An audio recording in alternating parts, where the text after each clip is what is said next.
Greetings, dear subscribers and casual listeners of my channel.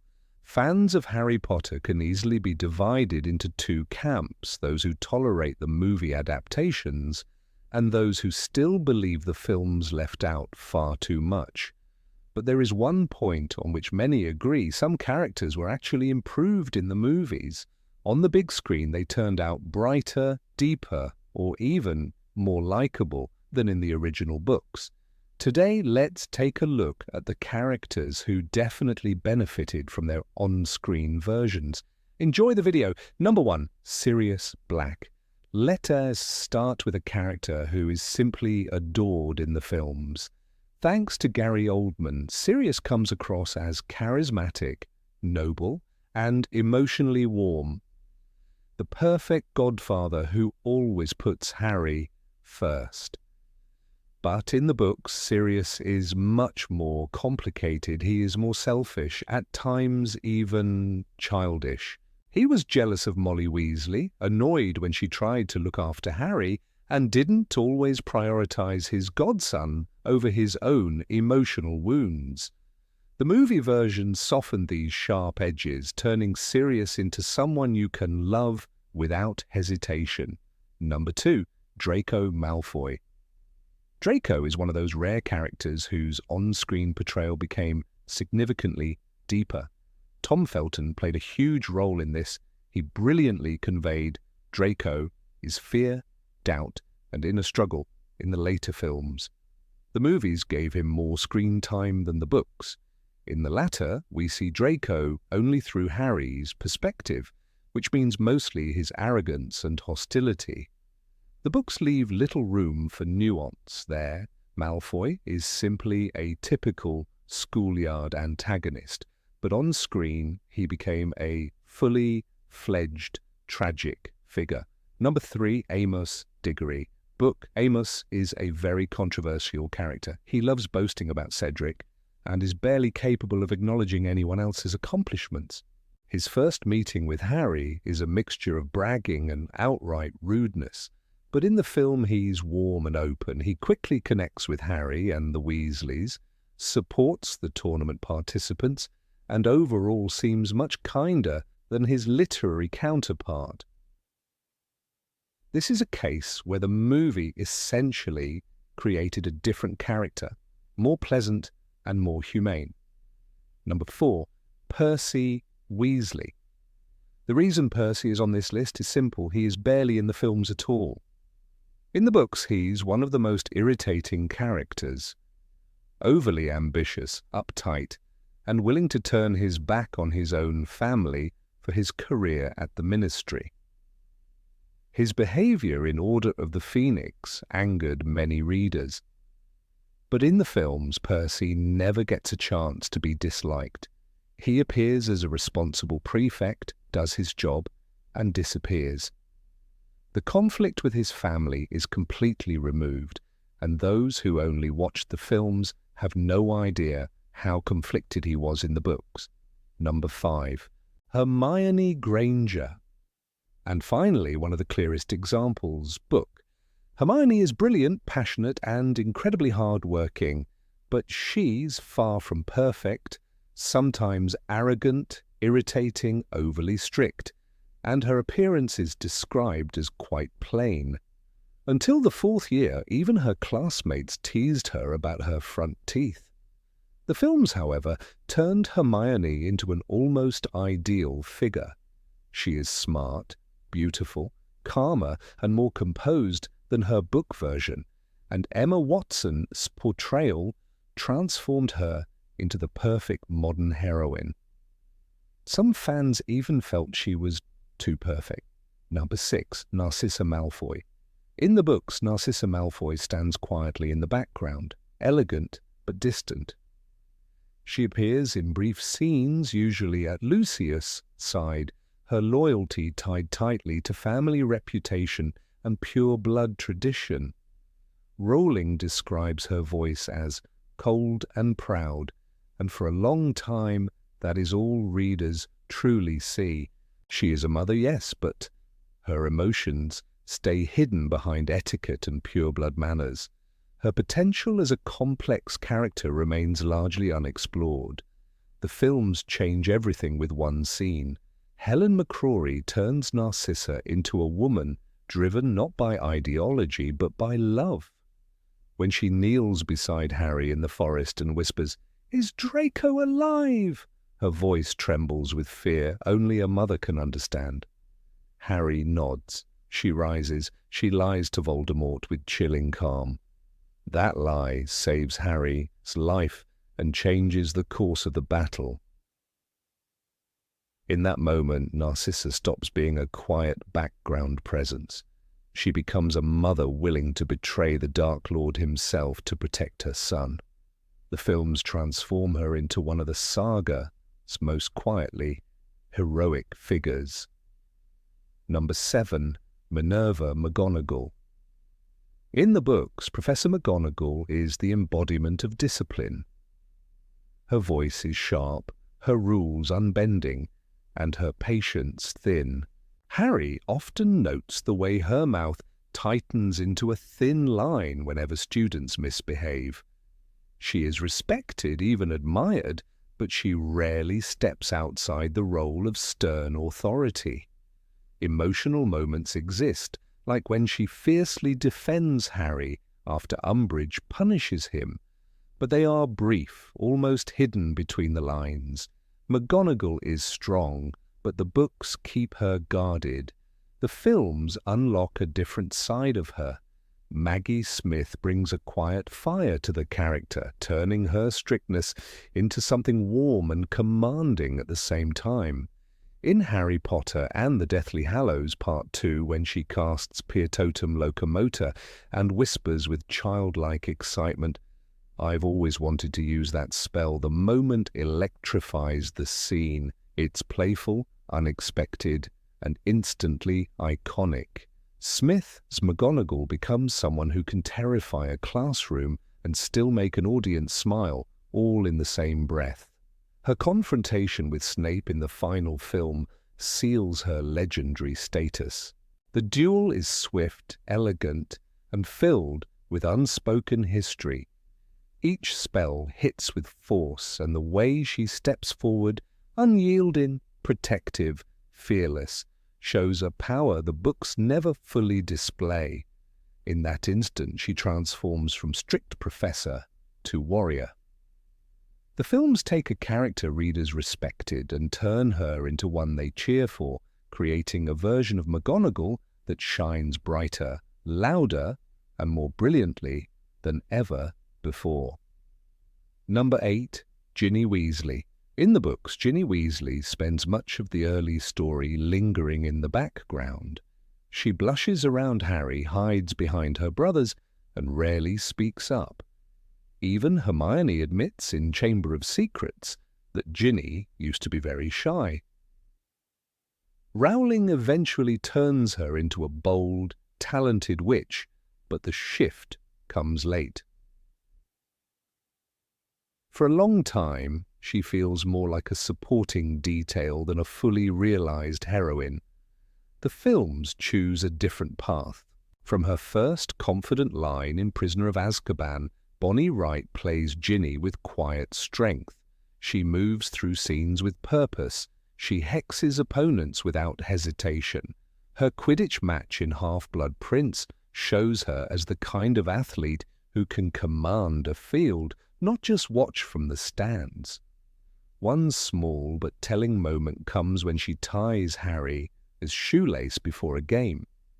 It is simple, but it shows a girl who is comfortable, steady, and unafraid to take action.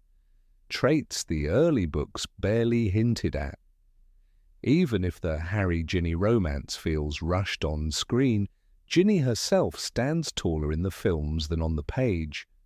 She fights in the Battle of Hogwarts, throws spells with fierce precision, and protects younger students with a confidence that makes her unforgettable.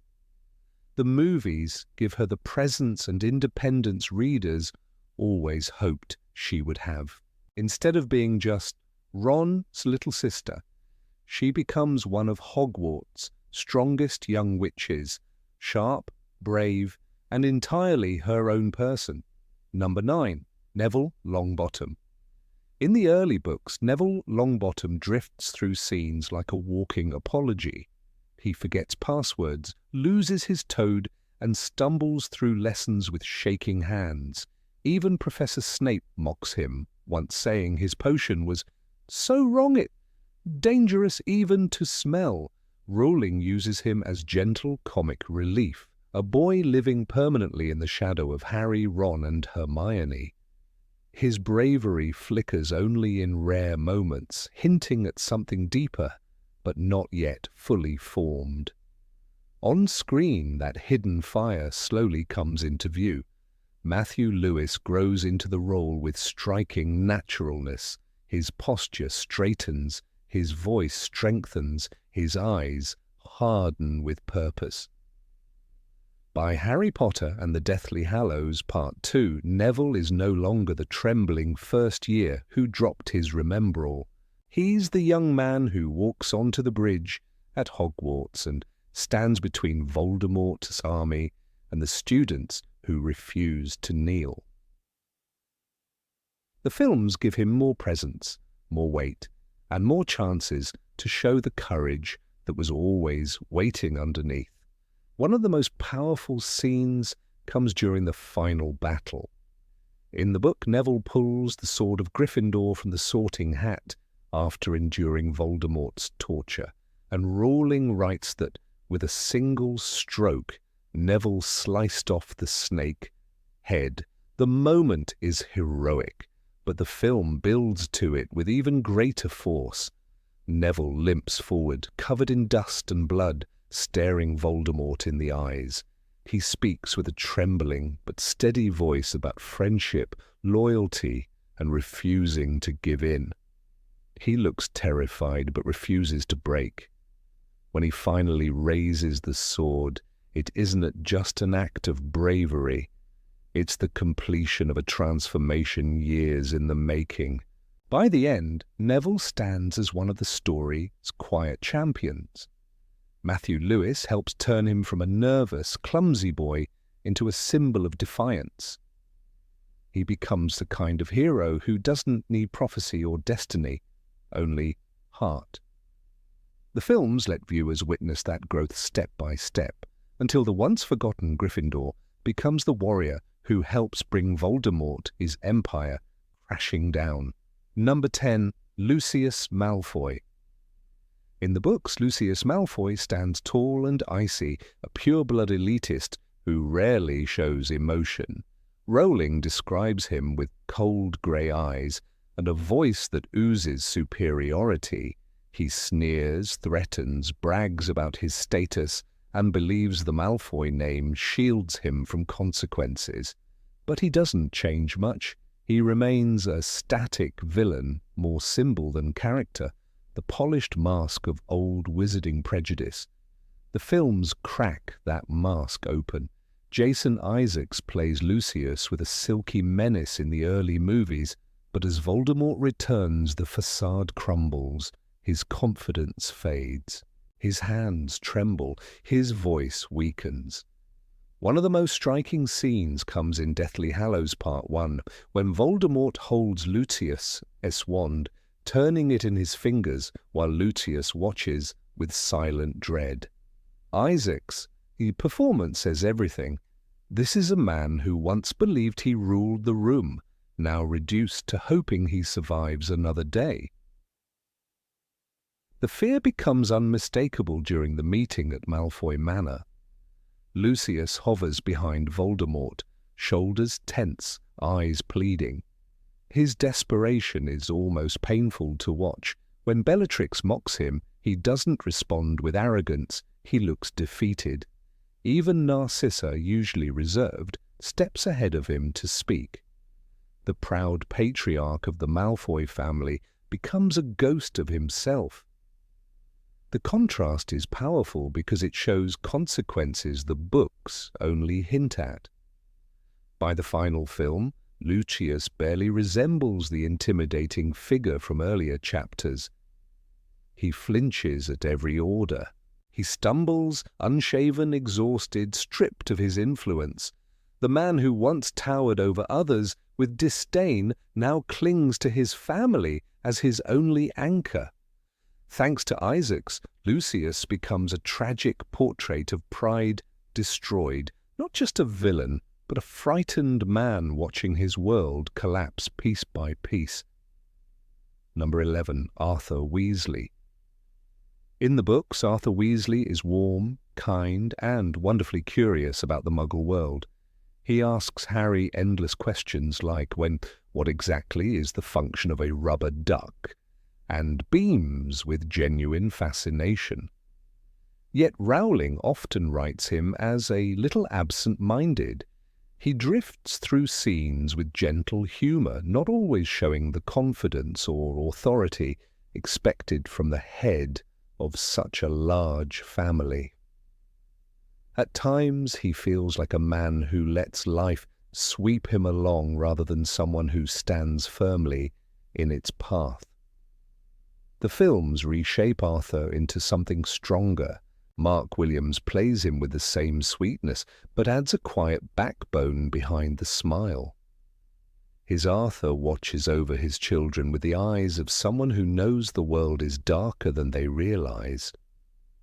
When he warns Harry about the Ministry, his lies in Order of the Phoenix, his voice is calm but firm. The moment is brief, but it shows a man who will speak truth even when it's dangerous. He becomes less of a scatterbrained tinkerer and more of a grounded, protective father. One powerful example comes from Order of the Phoenix during the attack by Nagini. In the book, Harry sees the assault through a vision and later learns Arthur barely survived. Rowling describes him lying pale and bleeding on the floor, a frightening image that underlines his vulnerability. But the film takes the moment further. The scene becomes emotionally gripping as we watch the Order rush to save him. Arthur looks fragile, but determined to stay conscious. The fear in his eyes and the desperation in Molly's voice turn him into a figure worth worrying about, a man whose bravery nearly costs him his life. By the later films, Arthur feels like the steady centre of the Weasley family. Williams gives him a warmth that never fades, but also a strength that grows with each appearance. When he stands among members of the Order, he no longer looks like the slightly confused ministry clerk from the early books. He looks like a father ready to protect everyone he loves. Thanks to the films, Arthur becomes not only lovable, but quietly heroic, one of the adults viewers respect most in the entire series. Number 12. Sybill Trelawney. Professor Sybill Trelawney appears in the books as an eccentric curiosity. Her classroom smells of incense, her voice drips with mystery, and her predictions often sound like melodrama. Even Harry notes that she kept seeing death omens everywhere, a line that shows how students viewed her with amused skepticism. J.K. Rowling plays with this image, turning Trelawney into a gentle parody of fortune-tellers who take themselves far too seriously. But on screen, Emma Thompson transforms her into something richer, her Trelawney. His eyes flutter behind oversized glasses, and every gesture carries theatrical flair.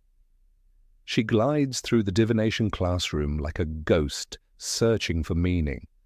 When she whispers, "My dear, you have the grim," her tone lands somewhere between danger and delightful absurdity. Emma brings warmth to the role, making even her most exaggerated moments feel strangely endearing. One of the film's most striking scenes comes when Dolores Umbridge fires Trelawney in Order of the Phoenix. The professor stands in the courtyard, trembling, clutching her sherry bottles, her voice breaking as she says, "I have nowhere to go." In the book, The moment is brief and distant, described only through Harry's eyes. But on screen her fear feels painfully human. The audience doesn't laugh at her quirks anymore. They feel her humiliation. That single scene reshapes how viewers see her. Trelawney becomes more than a quirky teacher. She becomes a vulnerable woman fighting to keep a place in a world that never took her seriously. The books invite readers to smile at her eccentricity. The films invite them to care. And thanks to Emma Thompson's performance, Sybill Trelawney finally steps out of the incense fog as a character with genuine heart. Number 13, Lavender Brown. Lavender Brown has always occupied a curious place within the Harry Potter universe. On the page, she appears as a fleeting figure, a girl whose presence becomes memorable mainly through her exaggerated reactions, sugary fantasies, and wide-eyed adoration for romance. J.K. Rowling uses her as a humorous foil, someone who stands at the very edge of the main storyline and occasionally steps forward to embody the chaos of teenage affection. Yet despite her moments of brightness, Book Lavender remains a caricature, amusing, but often shallow, energetic, but rarely compelling. It is in the films that Lavender unexpectedly blooms, and the transformation reveals just how powerful good casting and creative nuance can be. In the books, Lavender's defining moment comes during Harry Potter and the Half-Blood Prince, when she becomes romantically entangled with Ron Weasley. Her love for Ron is thunderous in its intensity, expressed through constant attempts to touch him, to declare affection, and to mark him as hers. Rowling intentionally heightens Lavender's behavior for comedic contrast. The text describes her repeatedly as giggling and squealing. When she finally manages to kiss Ron in the Gryffindor common room after a Quidditch match, the book notes that she flings herself at him with a dramatic flourish. The moment is supposed to be humorous, but many readers remember it as overwhelming, even irritating, because Lavender seems removed from emotional subtlety. One scene particularly illustrates this. After Ron is poisoned in Slughorn's office, Lavender is portrayed as almost absurdly fragile. She runs into the hospital wing only to find Hermione already there, and the sight throws her into a theatrical spiral. On the page, she wails with a tremor of desperation, exclaiming, "Why is she here?" Her insecurity is vivid but exaggerated, rendering the emotional conflict almost cartoonish. Rather than deepening her character, the scene reinforces her role as a plot device, someone included to nudge Ron and Hermione toward their long-delayed confrontation. Lavender's presence in earlier books offers small hints of personality, but even these are brief. In Prisoner of Azkaban, for example, she bursts into tears when her pet rabbit, Binky, dies. The novel describes her grief with sympathy, yet adds a twist of irony. Professor Trelawney predicted tragedy, and Lavender clings to this idea with dramatic intensity.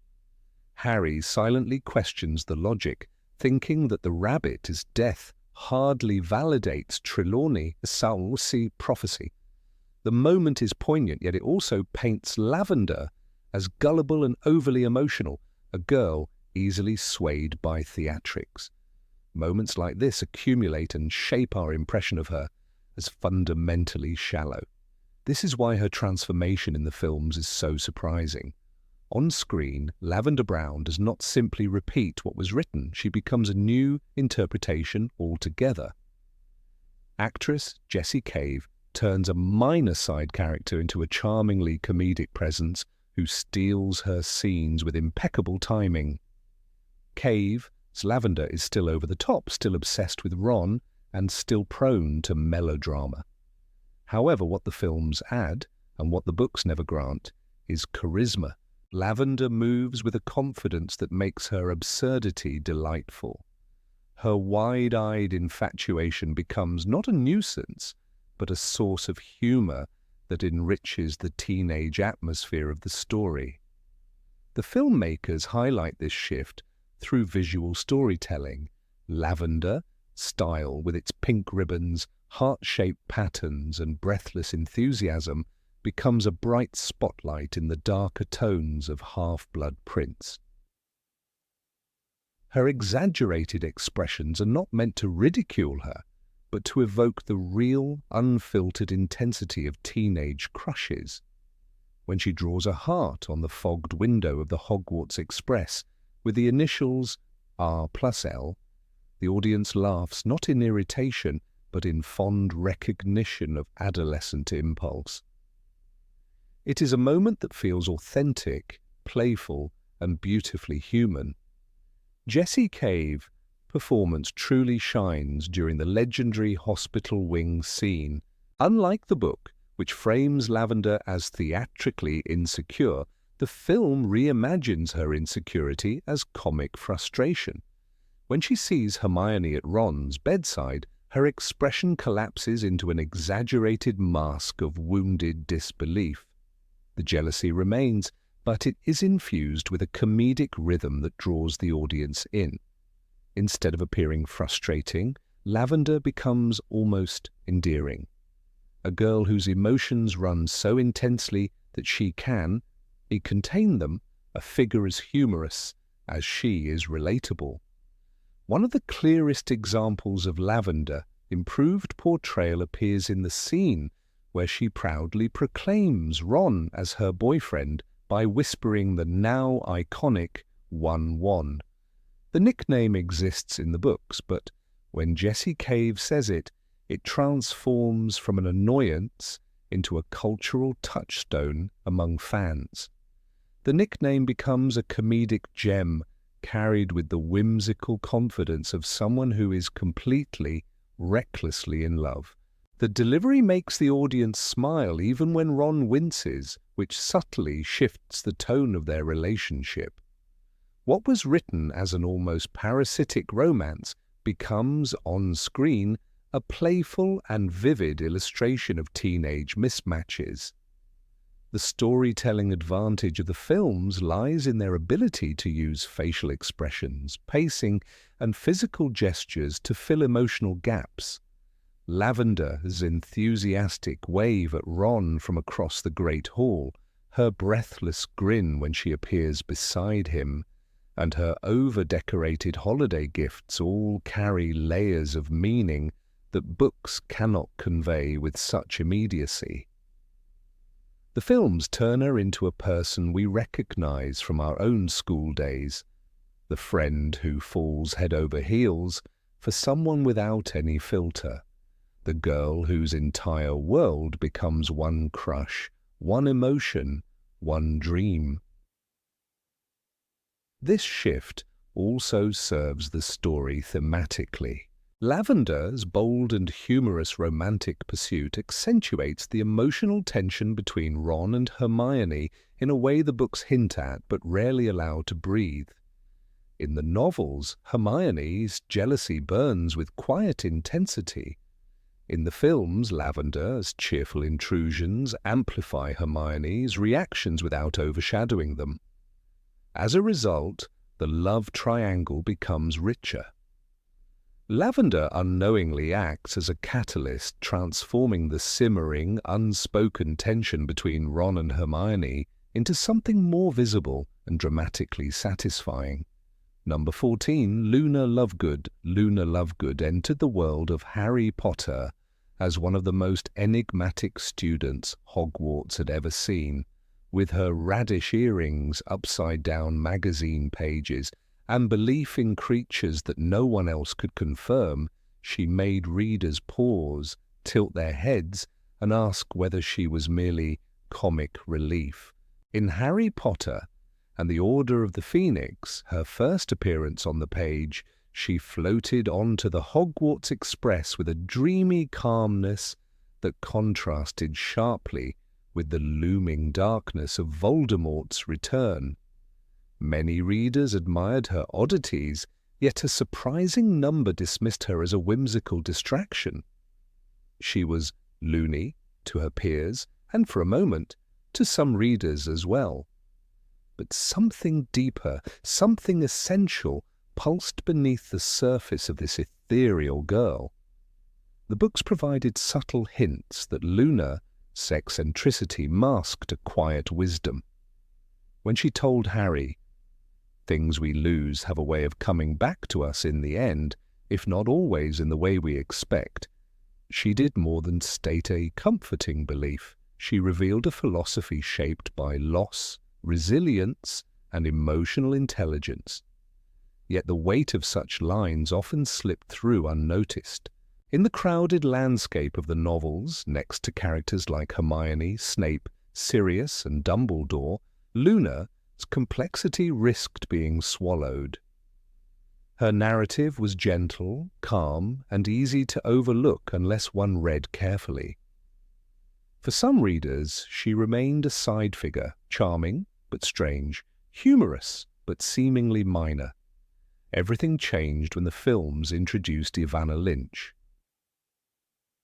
Cast almost miraculously, after sending a letter to J.K. Rowling herself, Lynch embodied Luna with a sincerity that reshaped how global audiences perceived the character.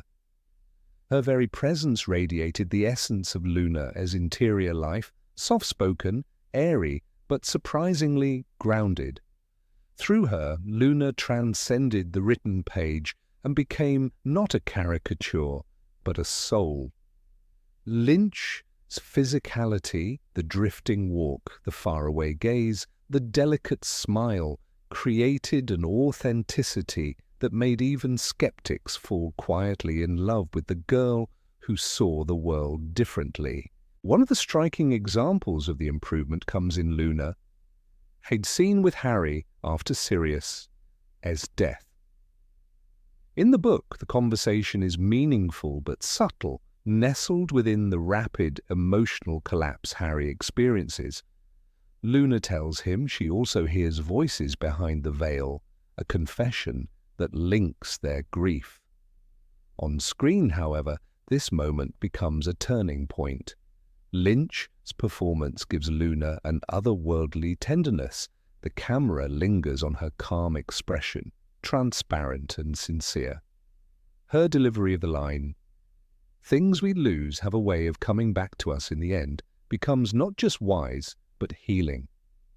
For the first time, many viewers realized that Luna was not simply odd, she was profoundly empathetic.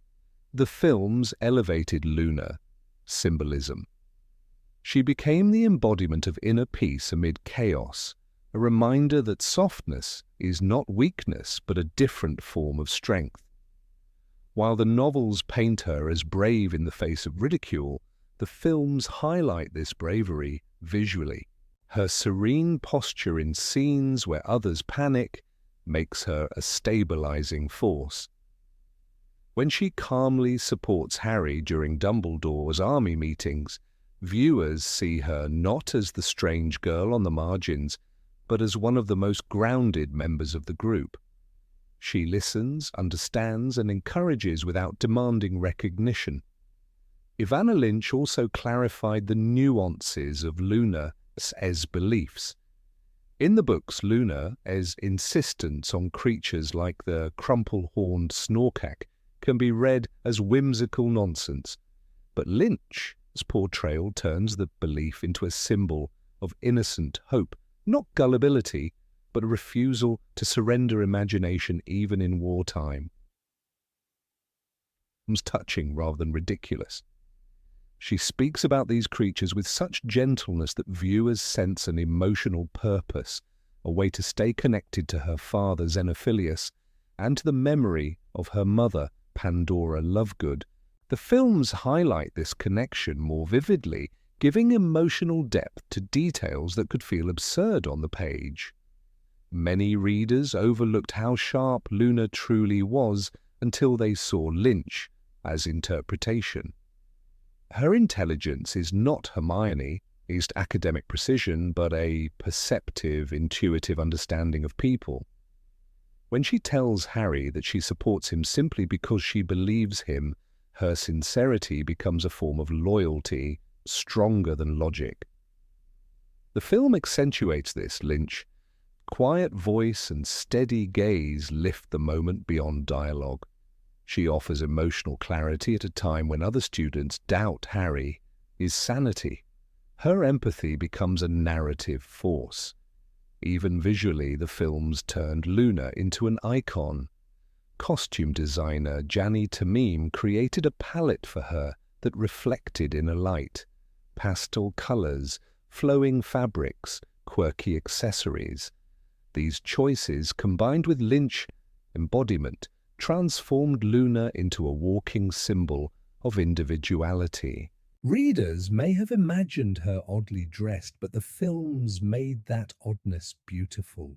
The dirigible plum earrings, the spectre specs, the silver dress at Slughorn's Christmas party, all became instantly recognizable symbols of a girl who refuses to hide her uniqueness.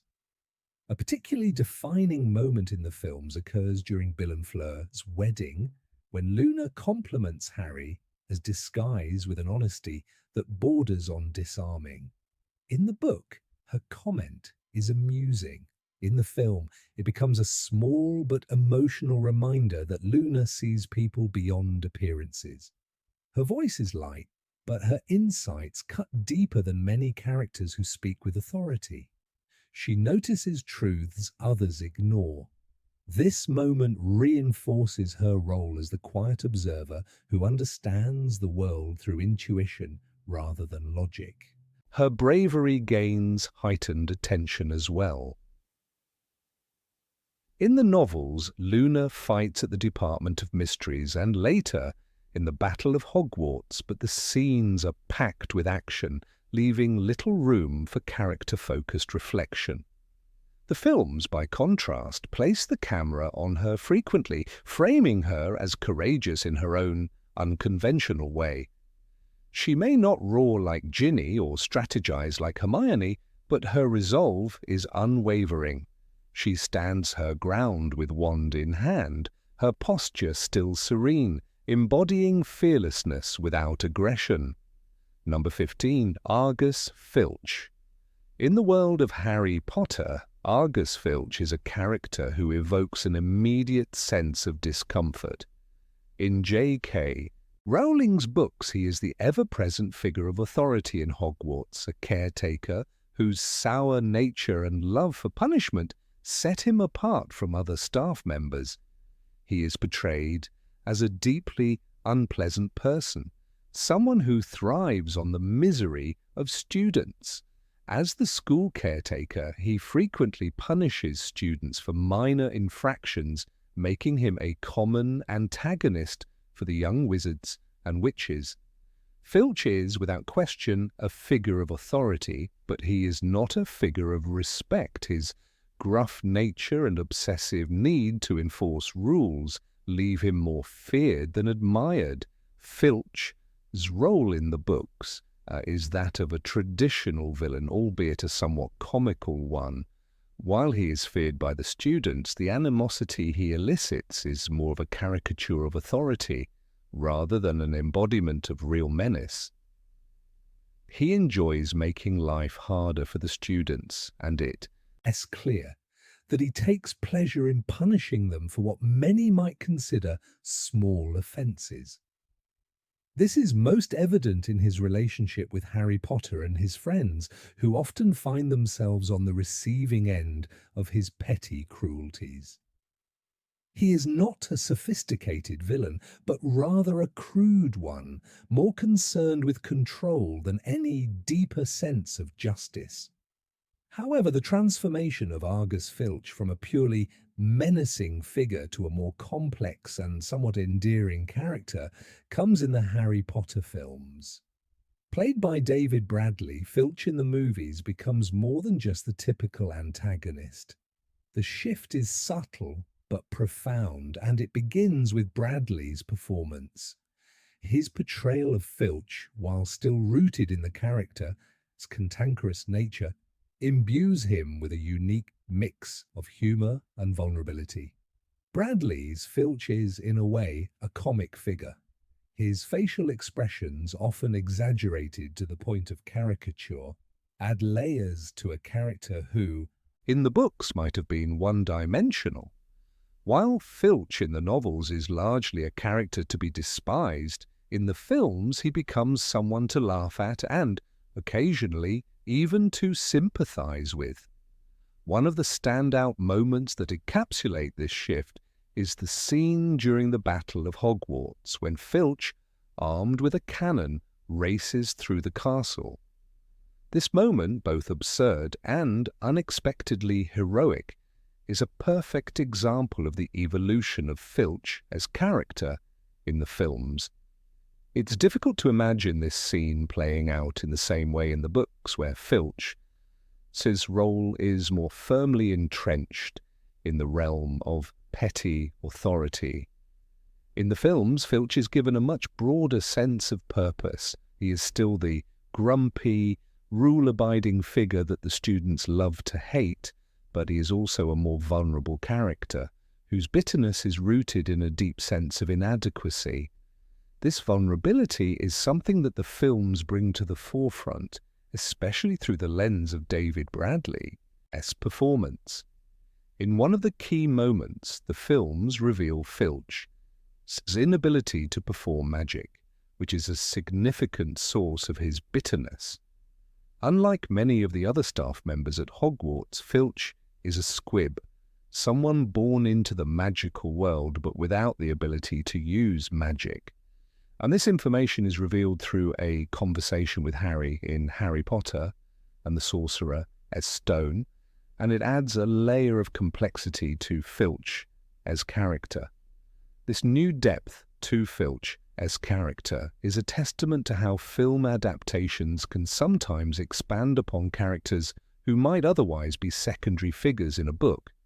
Filch, while still serving as an antagonist, is no longer just a one-note villain. Instead, his role as the bitter, rule-obsessed caretaker is balanced with a more sympathetic, humanizing side.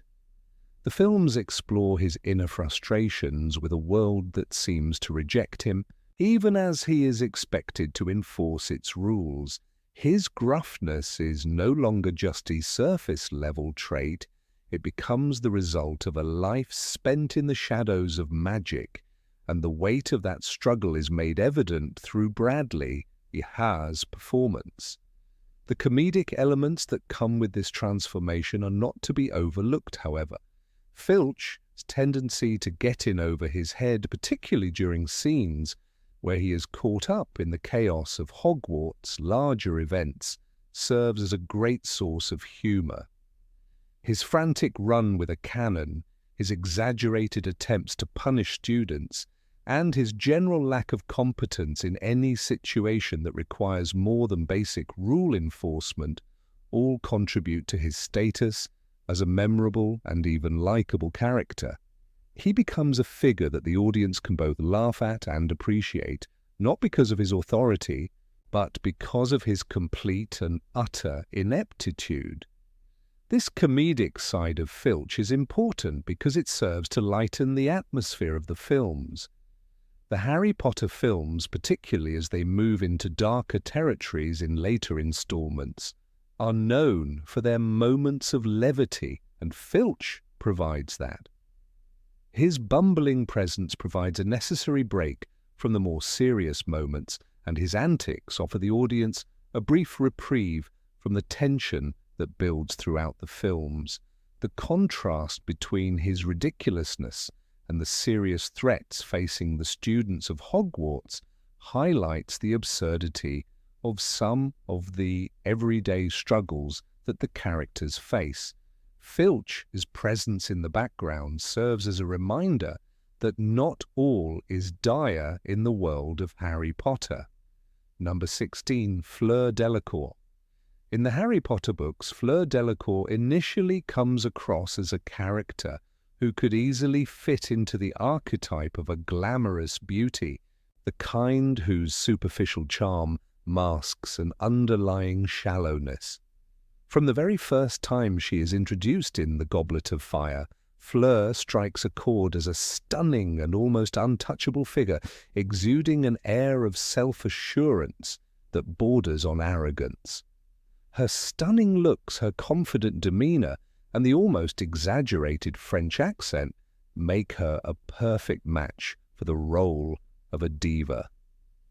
To those around her, especially the Weasley family, she seems to be more of an object of fascination, a trophy-like figure rather than a fully realised character.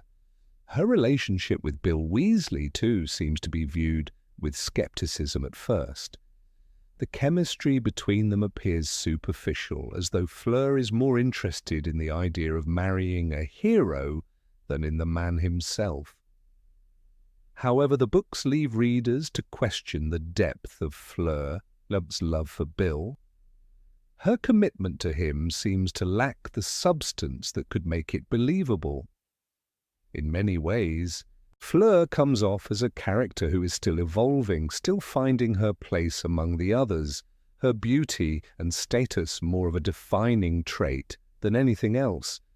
To the Weasleys, and especially to Molly Weasley, Fleur's behaviour is nothing short of a nuisance. Molly, in particular, is not shy about expressing her disapproval of Fleur as glamorous and somewhat distant personality, often reading her as conceited or shallow. It is in the films, however, where Fleur Delacour's character undergoes a remarkable transformation. The filmmakers took a character who had initially been one-dimensional and turned her into a strong, caring, and more relatable figure, elevating her from a simple beauty to a heroic, selfless character. One of the most powerful shifts comes in her portrayal during the aftermath of Bill Tseekta's attack by Fenrir Greyback. In the book, while Fleur's devotion to Bill is clear, it is much more understated. There is no grand gesture to affirm her love for him in the same way that the film presents her dedication. In the Half-Blood Prince film, Fleur's character takes on a much greater depth.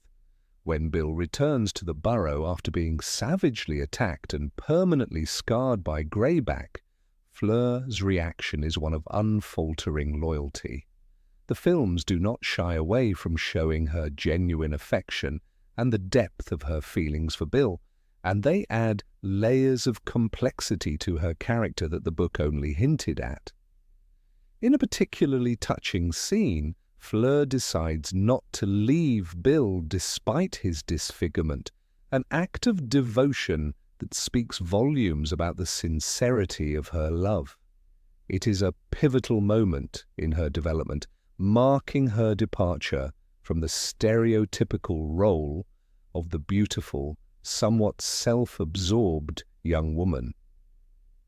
In the film, Fleur is not just a passive love interest, she is a strong, independent woman who stands by Bill no matter the circumstances. The contrast between the portrayal of Fleur in the books and the films is stark, and the decision to present Fleur as a more selfless and dignified character in the film adaptations enhances her narrative arc. In the books, Fleur's love for Bill remains somewhat ambiguous.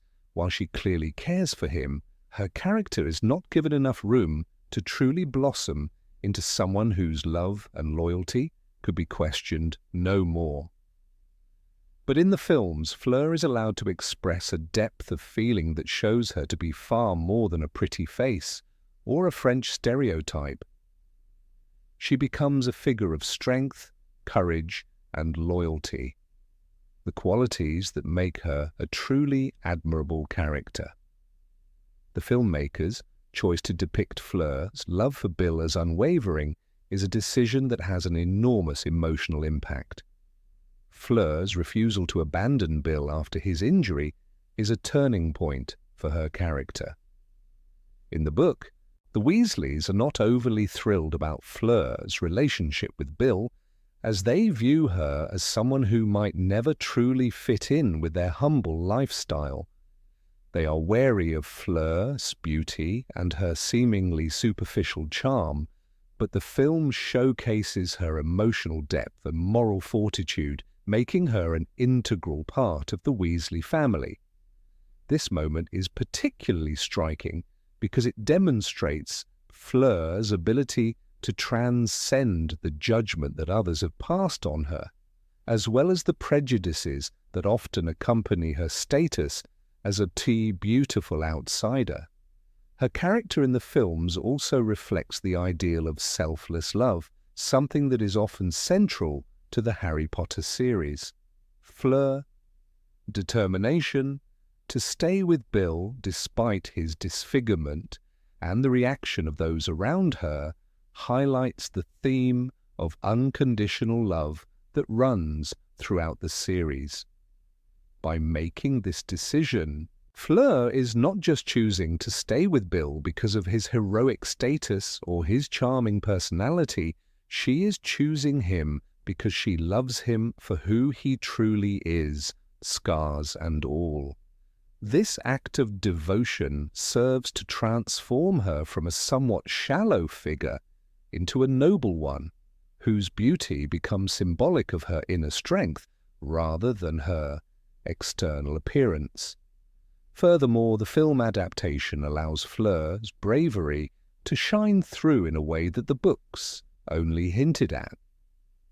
When the Second Wizarding War is in full swing, Fleur proves herself to be a capable and loyal member of the Order of the Phoenix.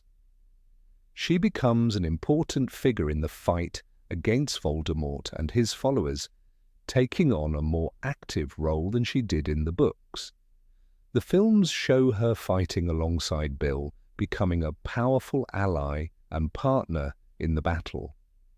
She is not merely the pretty fiancée, but a strong and courageous character in her own right, someone whose presence and actions make a significant impact on the outcome of the war. The filmmakers also wisely choose to showcase Fleur's moments of vulnerability and tenderness, which add another layer to her character. In scenes where she interacts with Bill, there is a noticeable warmth between them that is more developed than what was initially presented in the books. Her love for him becomes a driving force in her character as development, one that goes beyond surface-level attraction. Fleur's evolution in the films is a testament to the filmmakers' ability to take a character who initially seemed rather one-dimensional and give her the depth and emotional resonance that was somewhat lacking in the original text. While Fleur in the books may have been a character who could easily have been dismissed as a mere love interest, the films take her portrayal to a much higher level.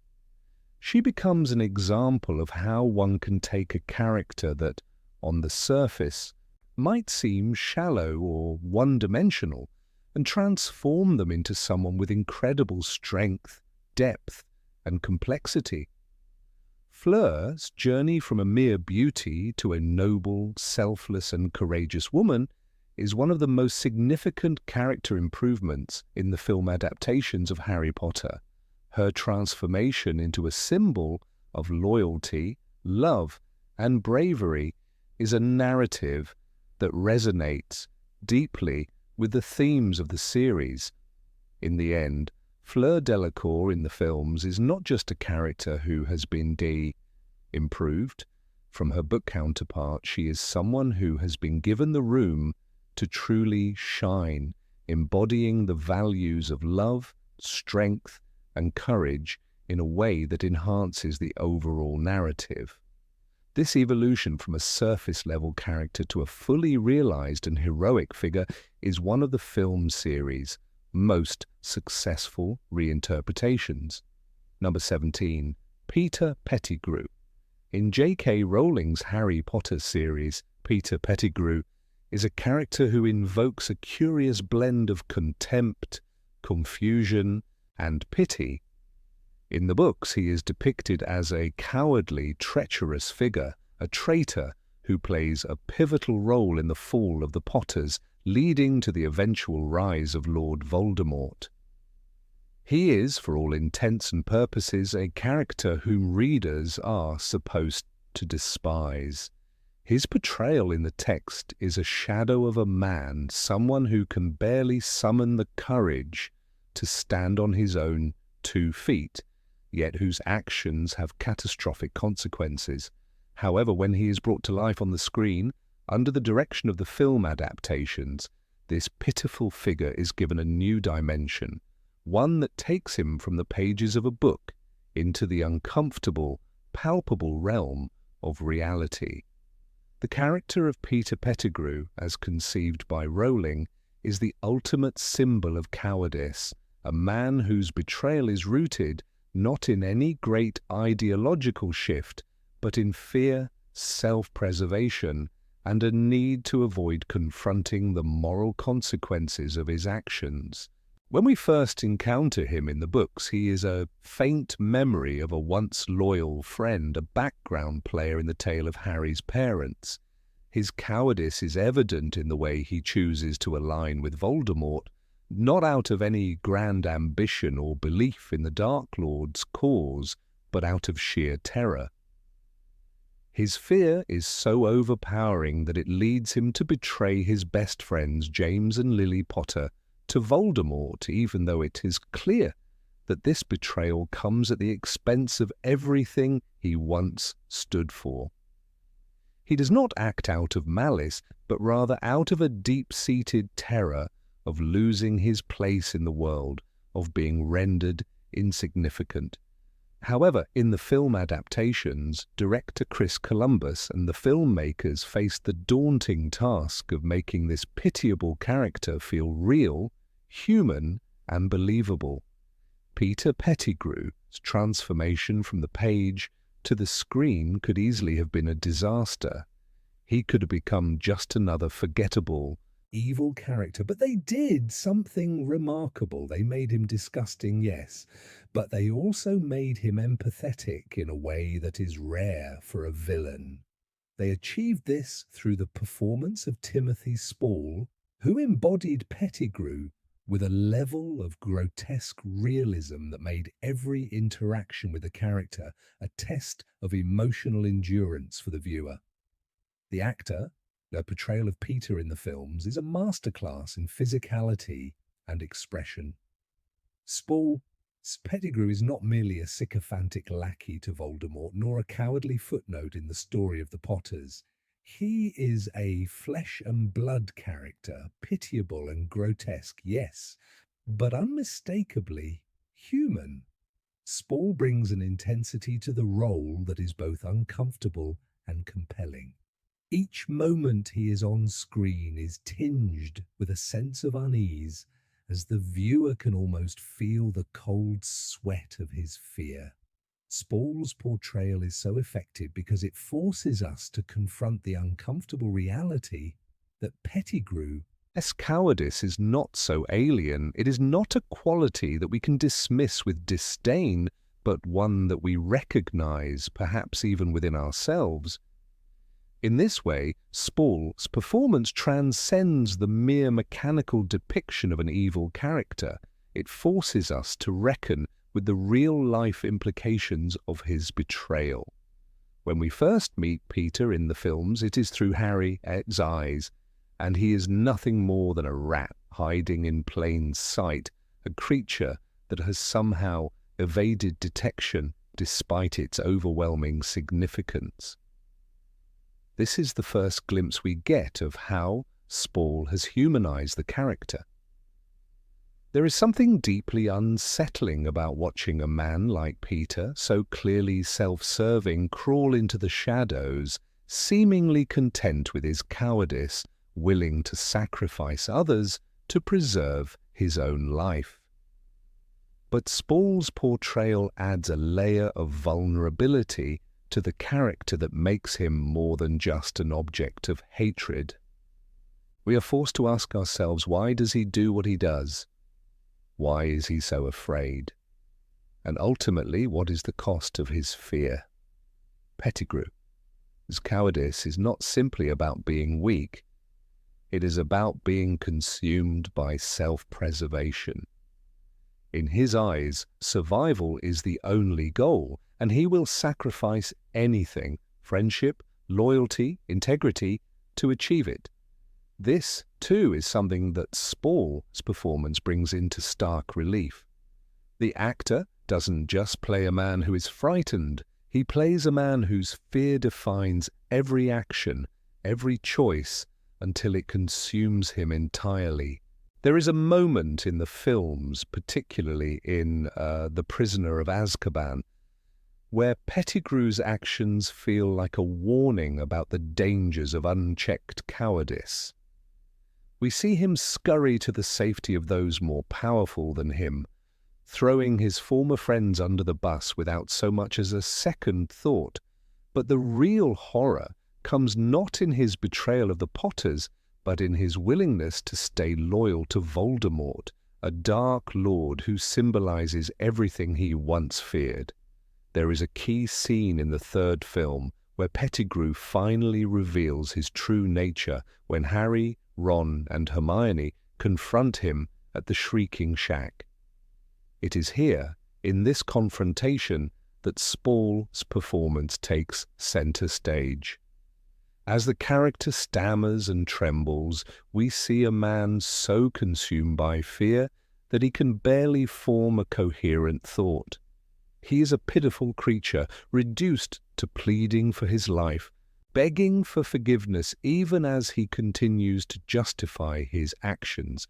It is a performance that does not mock or belittle the character's cowardice, but exposes it in all its ugliness.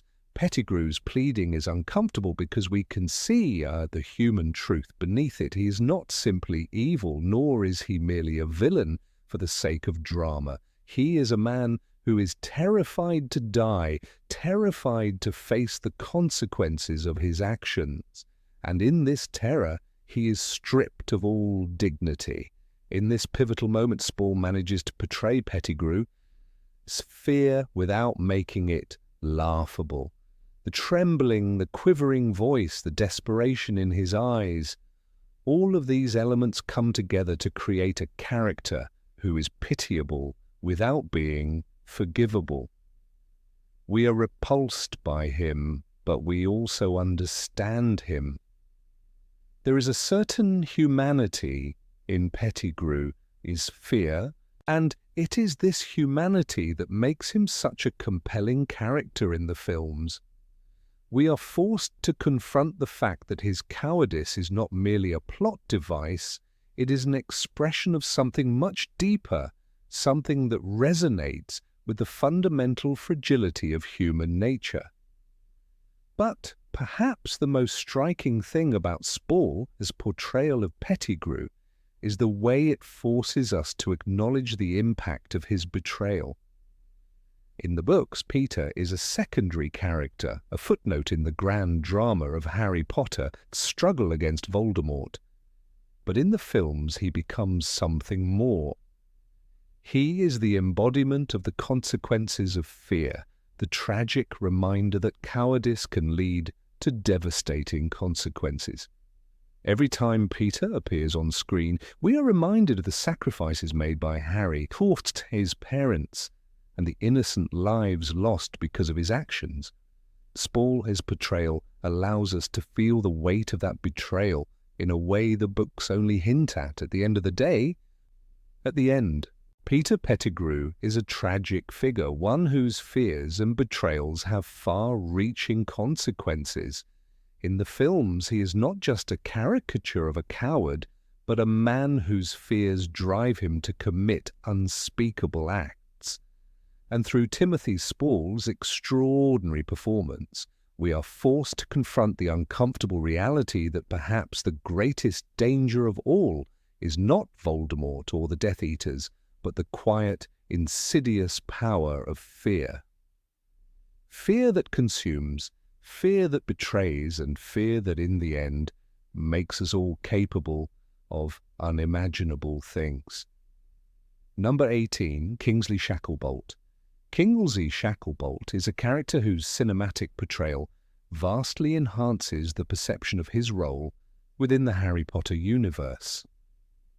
In the books, Kingsley is introduced as a capable and formidable Auror, a member of the Order of the Phoenix, and one of the most skilled and respected members of the wizarding community.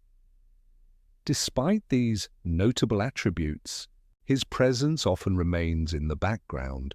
He is reliable, indispensable, and dependable, but he does not shine in the same way that Harry, Hermione, or even Sirius Black do. His character is defined more by his actions and the respect he commands than by any particularly striking moments or personal development. As a result, readers may come to see him as a useful ally, important, but not particularly memorable in terms of his personality or impact on the narrative. However, when the films brought his character to life, Kingsley Shacklebolt was transformed into something far more captivating. The charismatic and confident portrayal of Kingsley in the Harry Potter film series introduced a new dimension to the character that had been largely absent in the books. The films saw him take on the role of a powerful leader, a voice of calm and wisdom amidst the chaos. His personality became more pronounced, more active, and, crucially, more influential. In Harry Potter and the Deathly Hallows, Kingsley's presence and speech echo the gravitas of a general or a seasoned statesman, providing an air of authority that commands respect. He was no longer just a competent ally, but a key figure in the fight against Voldemort, a symbol of resistance and hope for the wizarding world. One of the most significant ways that the films elevated Kingsley's character was by positioning him as a figure of calm authority. The books depict him as a quiet, strong figure, but his moments of leadership, while impactful, are limited. The film, however, gave him powerful speeches and actions that emphasized his role as a general of sorts, someone who was not just participating in the fight against Voldemort, but leading it with strategic intelligence. Kingsley's calm and measured demeanor is a stark contrast to the chaotic world around him, and this makes his words resonate with a deep sense of purpose and conviction. In the books, readers understand Kingsley's importance, but it is only through the films that his commanding presence is truly appreciated. He becomes the epitome of steady leadership in a world teetering on the brink of destruction. For instance, in Harry Potter and the Deathly Hallows, Kingsley's role as the Minister for Magic is solidified in the films with his first major scene during the battle at Hogwarts. In the book, Kingsley's rise to this position is more a logical progression, and it is mentioned only briefly. In the film, however, it is shown as a moment of true political importance. Kingsley, a trusted ally of Harry, Hermione, and Ron, steps forward to take charge in the wake of the chaos and confusion. His leadership is not just about taking control, but about embodying the calm in the storm. When he speaks to his fellow wizards during the battle, his words are not just words of encouragement, they are a call to arms that unites the resistance. This is a leader who knows exactly what is at stake and is willing to stand firm no matter the cost. In contrast to his role in the books, where his actions are often confined to the background, Kingsley, Tolkien's film portrayal gives him the chance to command the screen with moments that demonstrate his wisdom and insight. His appearances in the films carry weight, and every word spoken by the character feels significant. Kingsley's calm but assured demeanor offers a counterpoint to the more impulsive and emotional characters like Harry, who, though heroic, often acts out of a sense of urgency or frustration. Kingsley, in contrast, represents a more grounded type of heroism, a quiet strength that stands firm in the face of overwhelming odds. Kingsley's transformation in the films is also closely tied to the way the films portray the broader theme of unity against Voldemort's forces.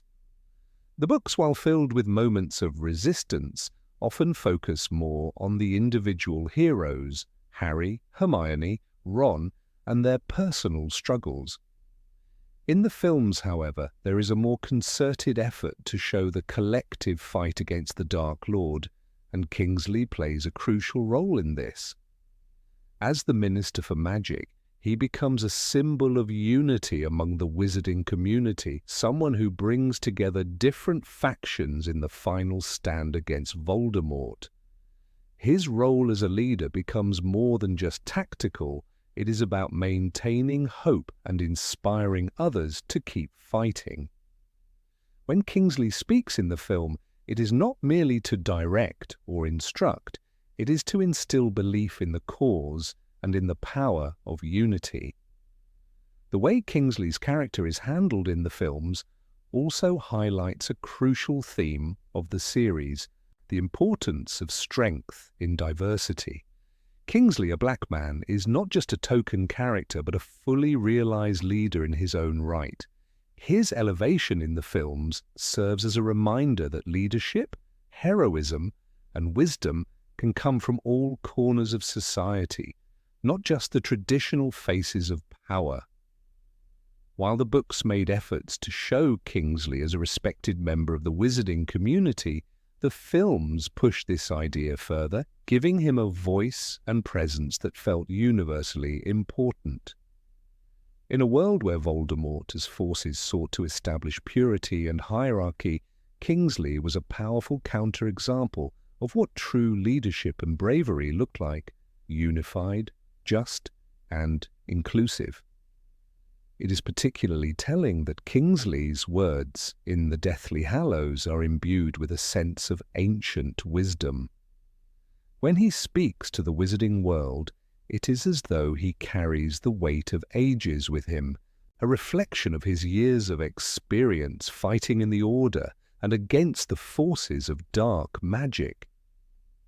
His dialogue in the film carries a sense of prophetic foresight, as if he understands the magnitude of the battle in a way that few others do. His every sentence, every pause feels deliberate, like a general preparing his troops for the final clash. The filmmakers captured this sense of gravitas perfectly, making Kingsley a character whose mere presence is enough to sway the hearts and minds of those around him. Another memorable aspect of Kingsley's portrayal in the films is how he serves as a voice of reason and stability in the chaotic political landscape of the wizarding world. In the books, Kingsley's political role is more of a background detail, mentioned but not fully explored. In the films, however, his rise to power after the fall of Fudge and the Ministry, his descent into chaos, is given more attention. Kingsley becomes a figurehead for the new, more hopeful direction of the Ministry. In this way, his character is not just an ally to Harry and the Order, but a symbol of the restoration of justice and order in a world that had been overtaken by fear and corruption. His leadership becomes a sign of hope that even in the darkest of times there can still be light, order, and justice. The portrayal of Kingsley in the Harry Potter films serves as a testament to the power of good leadership and the importance of calm, steady influence in times of crisis. Where the books only hinted at his full potential, the films brought it to life in ways that allowed Kingsley to stand out as a true hero of the wizarding world. His transformation from a background figure into a central leader not only elevated his character, but also gave the audience a powerful reminder of what it means to be a leader in the fight against tyranny. Kingsley Shacklebolt character, both in the books and films, is a prime example of how a seemingly secondary figure can be reimagined to become a cornerstone of a story, embodying the ideals of strength, wisdom, and unity in the face of overwhelming darkness. Number 19. Lily Potter. Lily Potter, the mother of Harry, is a character who looms large in the world of Harry Potter, but whose presence is always felt more through memories and other people, as perceptions, rather than through her own actions or words. In J.K. Rowling's novels, Lily is often portrayed as a figure almost mythic in nature. She is the perfect mother, a talented witch, and the embodiment of selfless love.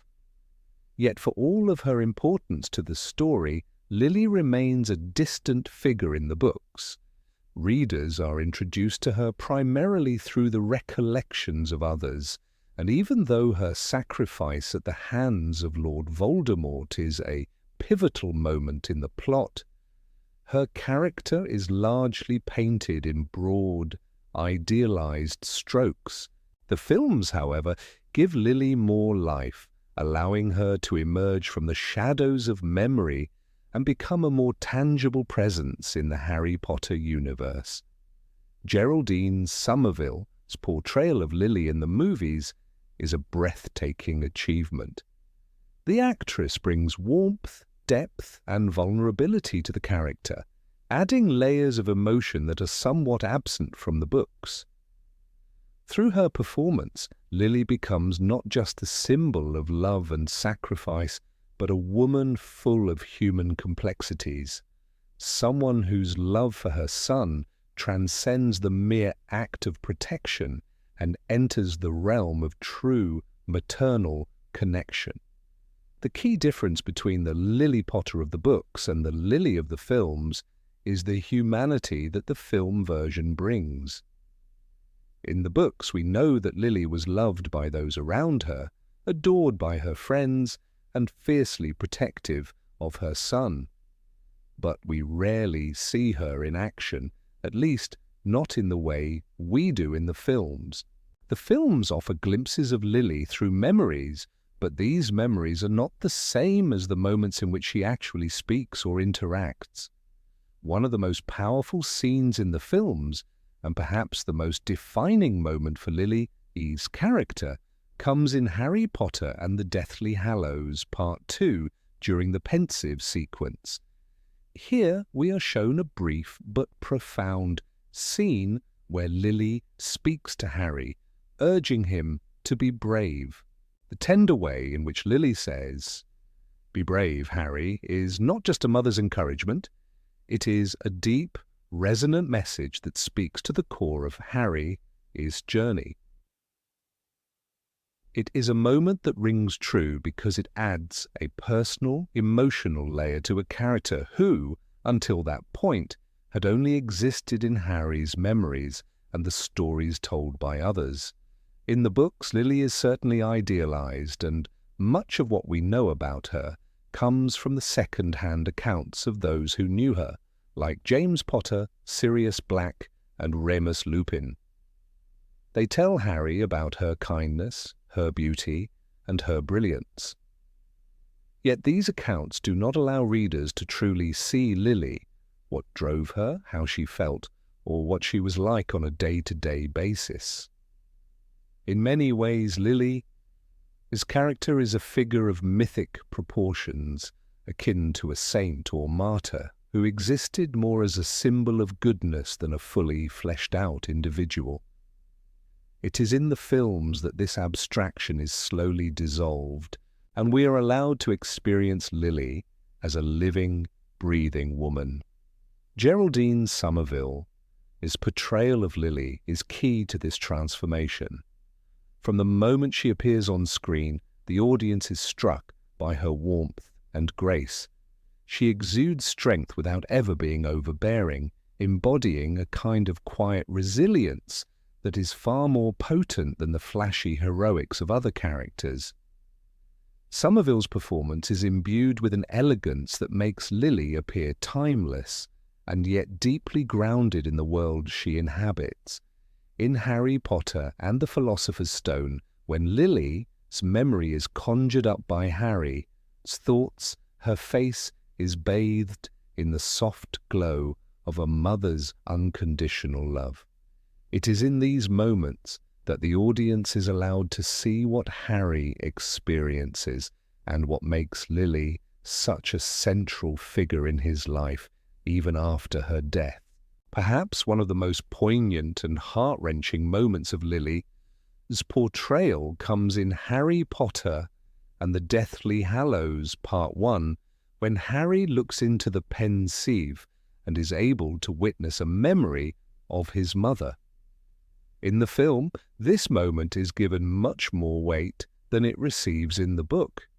The scene is small but deeply moving, a reflection of how the films were able to expand upon the emotional beats that were only hinted at in the text.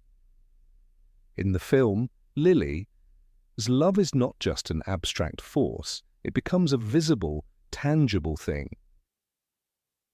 She is shown to be a real woman, someone who experienced joy and pain, who made sacrifices and lived a life of meaning. What stands out about Somerville's portrayal is her ability to convey Lily, its tenderness and strength, simultaneously. In the book, Lily is often presented as a symbol of selflessness and maternal love, but the film gives us a more nuanced version of this ideal. Somerville. Lily is loving and kind, yes, but also determined and fierce. She is a protector of her son, and her love is not just an emotion. It is a driving force that shapes everything she does. There is a scene in Harry Potter and the Goblet of Fire where Harry sees his mother's face in the magic of the pensieve, and this image carries with it the echo of her strength, her love, and her unshakable belief in her son's potential. In the book, the moment is poignant, but in the film it is elevated by the visual elements, adding a layer of emotional weight that simply isn't as evident in the text. Lily's presence in the films is also important because it serves to emphasize the depth of her sacrifice. In the novels, we know that Lily gave her life to protect Harry from Voldemort's killing curse, and this act of love is what ultimately saves Harry. But in the films, this sacrifice is depicted as something even more profound. It is not just that Lily died for Harry, it is that her love for him became a protective shield that Voldemort could not breach. This is a concept that is illustrated most powerfully in Harry Potter and the Philosopher's Stone, where Harry, as a child, is protected from death due to the lingering effect of his mother's sacrifice. The films highlight this magical protection in a way that is both visually and emotionally resonant, making it clear that Lily's love is a force that shapes not only Harry's life, but the entire course of the series. Her legacy is not simply the fact that she died for her son, it is the enduring effect of that love that lives on in Harry, the one who carries her memory and her magic within him. In the film series, Lily is not just a mother figure, she becomes a symbol of hope and resilience. Her sacrifice, her love, and her protection all serve as reminders of the power of selflessness in the face of overwhelming darkness. In the books, Lily is a cherished memory, but in the films, she becomes a character in her own right, a woman whose strength and love live on through her son. The filmmakers, through the acting of Geraldine Somerville and the visual storytelling, have given Lily a depth that was not always present in the book, turning her into more than just a memory, but a beacon of light and love in a world consumed by fear and darkness. Ultimately, the film portrayal of Lily Potter is a testament to the importance of understanding characters beyond their idealized roles. While the books present her as an almost mythic figure, the films allow us to see her as a real, deeply human woman. Through the performances, the visuals, and the moments of connection between Lily and Harry, the films add layers to Lily, his character, transforming her from a distant symbol of love and sacrifice into a flesh and blood woman whose legacy continues to shape the world of Harry Potter. Number 20. Dolores Umbridge. Dolores Umbridge, a name that sends a chill down the spine of anyone familiar with the Harry Potter series, is a character whose transformation from book to film is nothing short of remarkable. In J.K. Rowling's books, she is undoubtedly a villain, cruel, petty, and utterly vile, but in the films her character takes on a new level of menace, transcending mere antagonism into something far more sinister. The film adaptation not only amplified her unpleasant traits, but added layers that made her one of the most despised characters in cinematic history. In the books, Dolores Umbridge is introduced as the new Defense Against the Dark Arts teacher at Hogwarts, a position she holds with the full authority of the Ministry of Magic. She is described as a woman of small stature with an almost grotesque penchant for excessive pink attire and an unnerving, condescending manner. Yet her true evil comes from the way she manipulates and controls the students, using her position to instill fear rather than teach. Umbridge is an authoritarian figure, a bureaucrat with little regard for human emotion or morality. Her cruelty is cold, calculated, and deeply rooted in a belief that she is always right, that her authority is unquestionable, and that her methods, no matter how brutal, are justified in maintaining order. However, when it comes to the films, Umbridge, as character, is brought to life in a way that intensifies her malevolent nature. Imelda Staunton, who portrayed Umbridge in Harry Potter and the Order of the Phoenix, 2007, played the character with such a unique combination of sweetness and steel that she instantly became a symbol of tyranny in the eyes of the audience. While Umbridge's mannerisms in the book are already uncomfortable, her constant smile, her sickening politeness, Staunton's portrayal turns this facade of niceness into something chilling. Every word Umbridge speaks, while laced with syrupy sweetness, carries an undertone of menace, making her seem even more dangerous than the version depicted in the books. Her smile, always a little too wide, never quite reaching her eyes, evokes a sense of unease. Staunton's portrayal made it clear that beneath the surface of this seemingly kind-hearted woman there lay a ruthless, calculating individual. This transformation from a mere unpleasant character in the books to a chilling tyrant on screen is one of the most striking improvements in the Harry Potter films. The books offer a more intellectual approach to her tyranny. Umbridge's cruelty is deeply tied to her obsession with power, her need to control, and her firm belief that she is serving a greater good. However, in the films, the portrayal of Umbridge's behavior goes beyond the intellectual. Her sadistic tendencies are made far more visceral, and her obsession with control becomes something almost theatrical, an embodiment of everything authoritarian regimes seek to enforce, a suppressive, suffocating presence that forces compliance through fear. In the film, her rise to power within Hogwarts, with a ever-tightening grip on students and faculty alike, becomes more frightening because we witness it on screen in a more direct, immediate way. The films also emphasize her role as the face of the Ministry of Magic, as oppression, her position as a symbol of the government, as increasing control over the school. While the books hint at her association with the Ministry as propaganda machine, the films take this a step further, portraying her as the embodiment of the Ministry's authoritarian tactics. As she takes over the school, we see her imposing her rules with a chilling enthusiasm. The film presents her as not just a teacher, but as a tyrant, using her authority to humiliate and punish those who resist. The addition of scenes where she forces students to carve lines into their hands, such as in the infamous scene with the quill, elevates her character to a level of sadism that is even more disturbing when viewed on screen. The very visual representation of her cruelty amplifies the terror she evokes. Staunton's interpretation of Umbridge is an essential part of what makes her such a menacing presence in the films.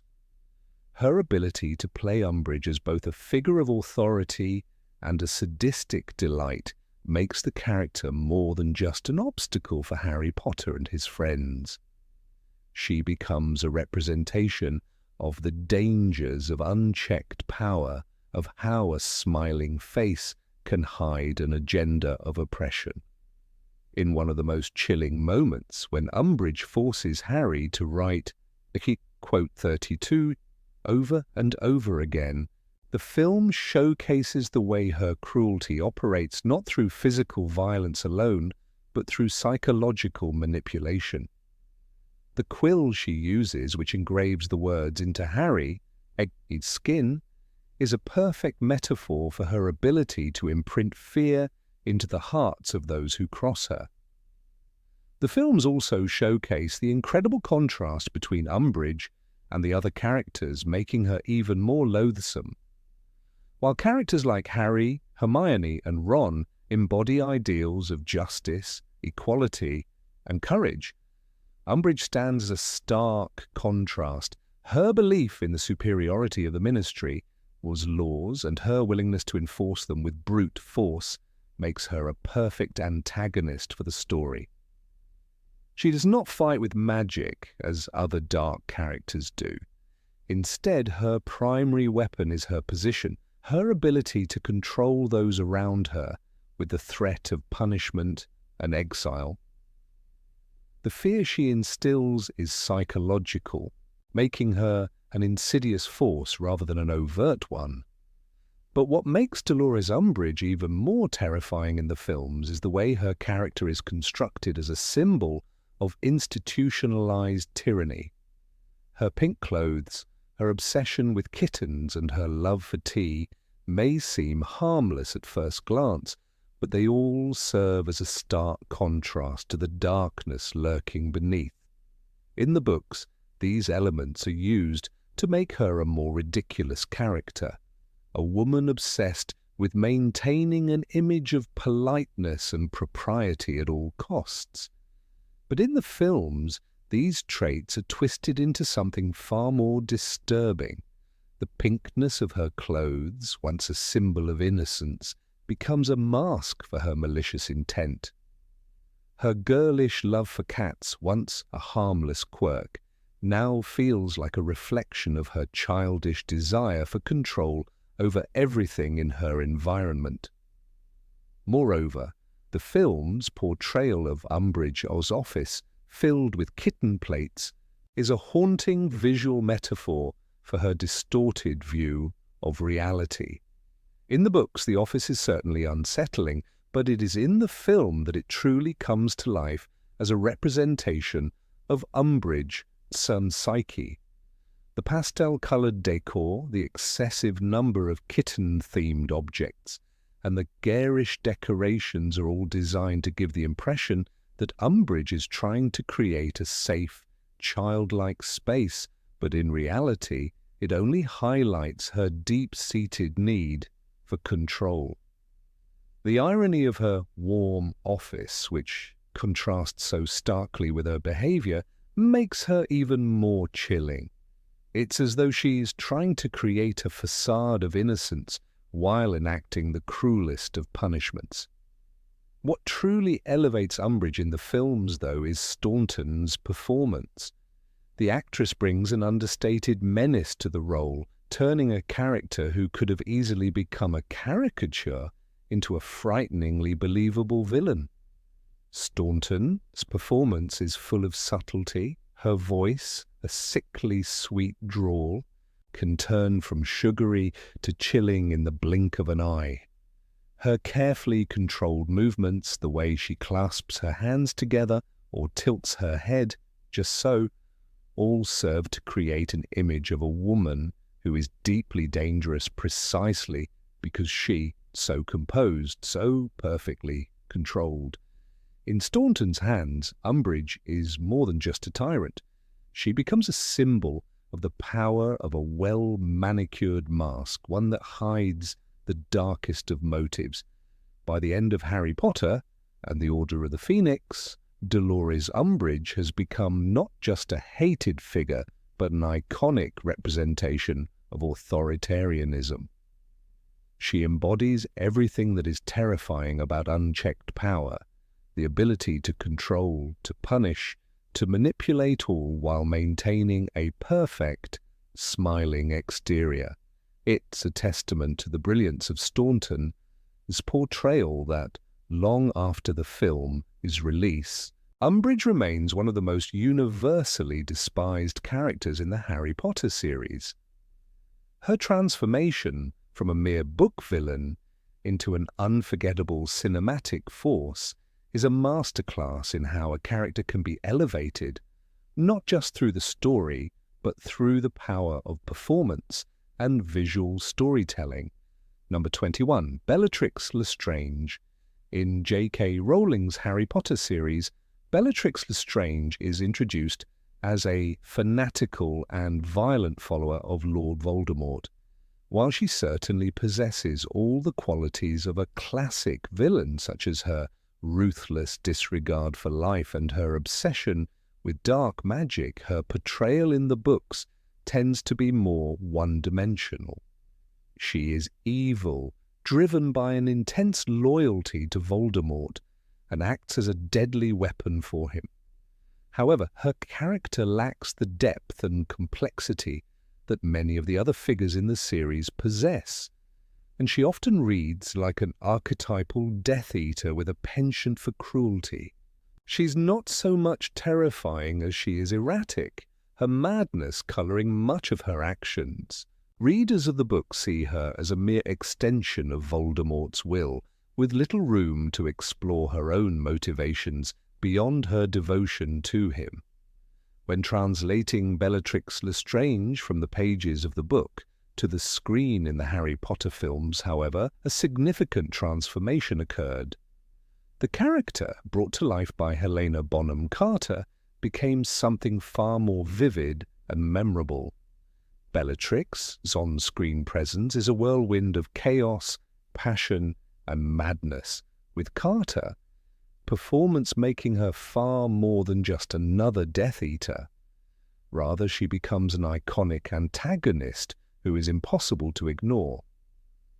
While the books offer only brief glimpses of her madness, the films allow Bellatrix to truly express her insanity through Carter's eccentric and flamboyant portrayal. It is in the films that Bellatrix becomes a spectacle, a character whose manic energy and theatricality elevate her from a mere villain to one of the most memorable figures in the Harry Potter universe. One of the most striking elements of Bellatrix's film portrayal is her embodiment of chaos. In the films, she is not simply cruel, but rather a force of nature, wild, unpredictable, and uncontrollable. Helena Bonham Carter fully embraces this persona, infusing Bellatrix with an energy that oscillates between uncontrollable glee and unhinged violence. The scene where she tortures Hermione Granger in Harry Potter and the Deathly Hallows is a perfect example of this. The sadistic joy on Bellatrix's face as she inflicts pain on her captive is chilling, but there is also an unmistakable gleam of excitement in her eyes. This is no mere villainous act. For Bellatrix, it is a source of delight, a twisted pleasure that feels almost exhilarating. The combination of Carter's intense portrayal in the film's visuals makes Bellatrix a character whose malevolent energy permeates every scene she is in. The contrast between the book and film versions of Bellatrix becomes even more apparent when we examine her relationship with Voldemort. In the books, she is unwavering in her loyalty to him, but the connection between them feels more one-sided. Voldemort uses Bellatrix, much like he uses all of his followers, but she is not granted much individuality. In contrast, in the films, Bellatrix is portrayed as having a far more dynamic relationship with Voldemort. Her devotion to him is clear, but it is also tinged with a sense of obsession. She is constantly seeking his approval, eager to be recognized as his most loyal and valuable follower. This is particularly evident in Harry Potter and the Half-Blood Prince, where Bellatrix's frantic desire for validation is palpable. She is not content simply to be one of Voldemort's servants. She craves his attention and admiration, and this emotional desperation adds a layer of complexity to her character. In the books, Bellatrix is often depicted as a force of destruction, but there is little exploration of why she is so consumed by violence. Her madness is largely unexplained. It is just part of who she is. The films, however, allow us to delve deeper into her psyche. Carter's performance hints at the root of Bellatrix's insanity. Her psychosis is not merely a result of dark magic or loyalty to Voldemort. It is an integral part of her identity. Bellatrix's madness seems to be born from a deep-seated need to feel powerful, to assert control over the world around her. She is a woman who revels in the destruction of others, not only because it serves Voldemort's cause, but because it provides her with a sense of agency in a world that has often left her feeling powerless. Bellatrix is not just a pawn in Voldemort's game. She is an agent of chaos who actively seeks to break down the barriers of civilization, enjoying the process of deconstructing everything in her path. A defining moment for Bellatrix in the films comes in Harry Potter and the Order of the Phoenix, when she kills Sirius Black. In the book, Bellatrix's role in Sirius's death is tragic, but feels somewhat disconnected from her character. Her outburst is fueled by her desire to kill a member of the Order, but her hatred for him is never fully explored. In the film, however, the scene is given a much greater emotional weight. The visual contrast of Bellatrix's manic glee as she delivers the fatal blow to Sirius makes the moment far more haunting. It is not just a death, it is an act of pure cruelty, executed with a sense of relish that only Bellatrix could embody. The sound of her laughter, echoing through the room as Sirius falls, amplifies the horror of the moment. In this scene, Bellatrix ceases to be just another Death Eater and becomes something much darker, a symbol of uncontrollable madness and devastation. Another defining feature of Bellatrix in the films is her visual aesthetic. The costume design and makeup for Bellatrix are striking, with her wild hair, dark clothing, and sharp features making her instantly recognizable. Her appearance in Harry Potter and the Order of the Phoenix, when she first escapes from Azkaban, is a perfect reflection of her character, madness. Her hair is unkempt and frizzy, her face gaunt and pale, and her eyes are wide with feverish intensity. She looks like a person who has been pushed to the brink, someone who has lost touch with reality. This appearance reinforces the idea that Bellatrix is not just an agent of evil, but a deeply unhinged individual whose very presence instills fear and unease in those around her. Bellatrix's theatrics also contribute to her memorability. She is not a villain who simply slinks in the shadows waiting for her moment to strike. No, she is always on display, her every movement exaggerated for maximum impact. In Harry Potter and the Half-Blood Prince, when she breaks into the burrow and causes chaos in the Weasley household, her over-the-top demeanour makes the scene both frightening and absurd. She relishes in the destruction, cackling with glee as she sets the house on fire, and her manic energy is palpable. This dramatic flair is what sets Bellatrix apart from the other Death Eaters, who are often portrayed as more stoic or calculating. Bellatrix, on the other hand, is a tempest of chaos who cannot help but draw attention to herself. She is the embodiment of madness, and her explosive personality makes her one of the most memorable characters in the films. Bellatrix's legacy as a cinematic villain is cemented by the sheer force of Helena Bonham Carter's performance. While the character of Bellatrix in the books is undeniably cruel and violent, it is Carter's portrayal that elevates her to the status of an iconic antagonist. Through Carter's performance, Bellatrix becomes more than just a mere servant of Voldemort. She is a force to be reckoned with, a character who commands attention whenever she appears on screen. Her portrayal of Bellatrix is a masterclass in creating a character who is both terrifying and captivating. Carter transforms Bellatrix from a mere follower into a chaotic force of nature whose actions and presence leave a lasting impact on the story. The film version of Bellatrix Lestrange is not just a villain. She is a true icon of cinematic evil, unforgettable and impossible to ignore. Number 22, Tom Riddle, Young Voldemort. In the pages of J.K. Rowling's Harry Potter series, Tom Riddle, the young Voldemort, is presented as a chilling, cold-blooded manipulator, devoid of empathy, with an intelligence that borders on the monstrous. The character of young Tom Riddle is unsettling, but the novels do not delve deeply into the psychological horrors that defined his personality. Instead, he is more described than shown. In the books, his manipulation of others is emphasized, his cruelty revealed through his actions, but the actual moments where Riddle demonstrates these traits are often told through the lens of someone else's perception.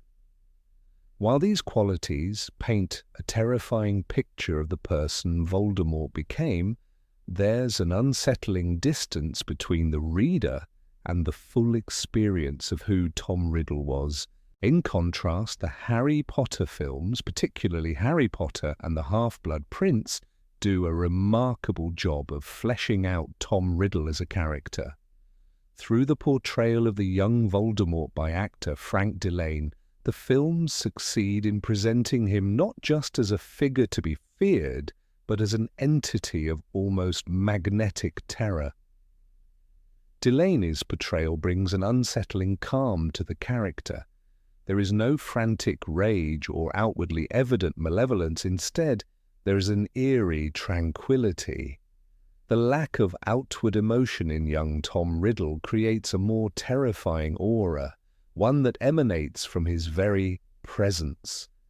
It's a mastery of stillness, a quiet before the storm that feels like it could collapse everything around him at any moment. One of the defining aspects of young Tom Riddle in the films is the combination of his unnerving gaze and controlled voice. In the novel, Tom's ability to manipulate others is a result of his cunning and persuasive skills, but in the film, the eyes of Riddle speak volumes. They carry the cold, calculating intellect that we read about, but the way they burn with intensity, fixed and unblinking, seems to trap his victims in a way words never could. His gaze holds them still, even before his manipulations fully take hold. The quiet, measured tone of his speech further deepens the effect. There is something magnetic about his calmness, something that only heightens the horror, because it's clear that his dispassion is not the result of any natural, human frailty, but an absence of empathy altogether. The atmosphere in Half-Blood Prince is meticulously constructed to accentuate the sinister nature of Tom Riddle. Every frame with the young Voldemort builds a sense of dread. The lighting and the soft shadows surrounding him reflect the darkness that he is slowly becoming. In the book, Tom's story is often relayed through second-hand accounts, but the film transforms his presence into a visual manifestation of evil. When he is seen in the orphanage with the cold walls and the muted colours that surround him, Tom's figure appears like a ghost that should never have been born, a creature of unnaturalness, almost out of place in the world he inhabits. This visual representation is most clearly seen in his interactions with Professor Dumbledore during their meetings in Half-Blood Prince. The film shows young Tom with an unsettling poise that is both captivating and menacing. There is something inherently wrong about the way he carries himself. Unlike the hurried, anxious demeanor one might expect from a boy of his age, he presents himself as a figure far beyond his years, an individual who speaks and moves with the precision of someone who has already formed his vision of the world and is determined to bend it to his will. This is not a boy looking for guidance. It is a future Dark Lord seeking only his own path to power. In the novel Tom Riddle's charm is often described as manipulative, but again, it is more told than shown. His ability to control people is a product of his voice and presence, yes, but also his actions, his manipulation of the orphanage headmaster, his dominance over his fellow students, his turning of those who should have been his friends into followers. All these traits are discussed and explained in the narrative, yet in the film we see these qualities expressed physically. The casting of Frank Delane, with his hauntingly beautiful yet chilling presence, perfectly encapsulates this duality. He is at once captivating and horrifying, and his expression never quite betrays what is truly happening beneath the surface. A significant example of Tom's transformation into Voldemort is when he seeks to split his soul and become immortal. In the novel, this decision is a deeply philosophical one, underscoring Tom's rejection of the human condition. His desire for power and immortality blinds him to any sense of humanity. It's a moment of radical self-deception, where he begins to see others as tools for his own use. In the film, we are given a more intimate glimpse into this darker side of his psyche. The scene where young Tom learns about Horcruxes is not just a moment of intellectual curiosity. It is a clear moment of his descent into evil. The quiet horror in his voice as he discovers that such a path will grant him endless power is palpable. In the book, the information is more abstract, but in the film, it is shown through Tom's growing fixation and the chilling nature of his decisions. The visual representation of young Tom Riddle also highlights the stark difference between the boy he was and the monster he becomes. His features in the film retain a certain youthful quality, and yet there's something fundamentally wrong about them. The sharpness of his jawline, the pale complexion, and the coldness of his stare all combine to make him seem both human and alien. It's as if he were never meant to grow into the person he becomes. His youthful appearance is at odds with the darkness that lies beneath the surface. In the books, Riddle's transformation into Voldemort is gradual, and often comes through the revelations of those who knew him. But the films manage to distill this evolution into moments that are far more immediate and striking. The gradual creeping of evil within him is portrayed visually, through his changing expressions, his increasing control over others, and his descent into darker practices. When he emerges as Voldemort in the final films, the transformation feels like the culmination of years of quiet manipulation, and we can feel the weight of it in every step he takes, every glance he casts. The horror of Tom Riddle in the films isn't just in his actions, in his demeanor, in his control over every situation. He is the master of his destiny from a young age, and the films communicate this with an intensity that is far more immediate than the books do. The calmness with which he manipulates and controls people makes him far more terrifying than any outward show of rage or power could. It is his stillness, his quiet threat, that makes him such a dangerous figure in the Harry Potter films. While the books give us the outline of a character who is unfeeling and driven solely by ambition, the films bring this character to life in a way that is both more haunting and more human. Tom Riddle's portrayal in Half-Blood Prince allows us to understand the nature of his darkness in a visceral way.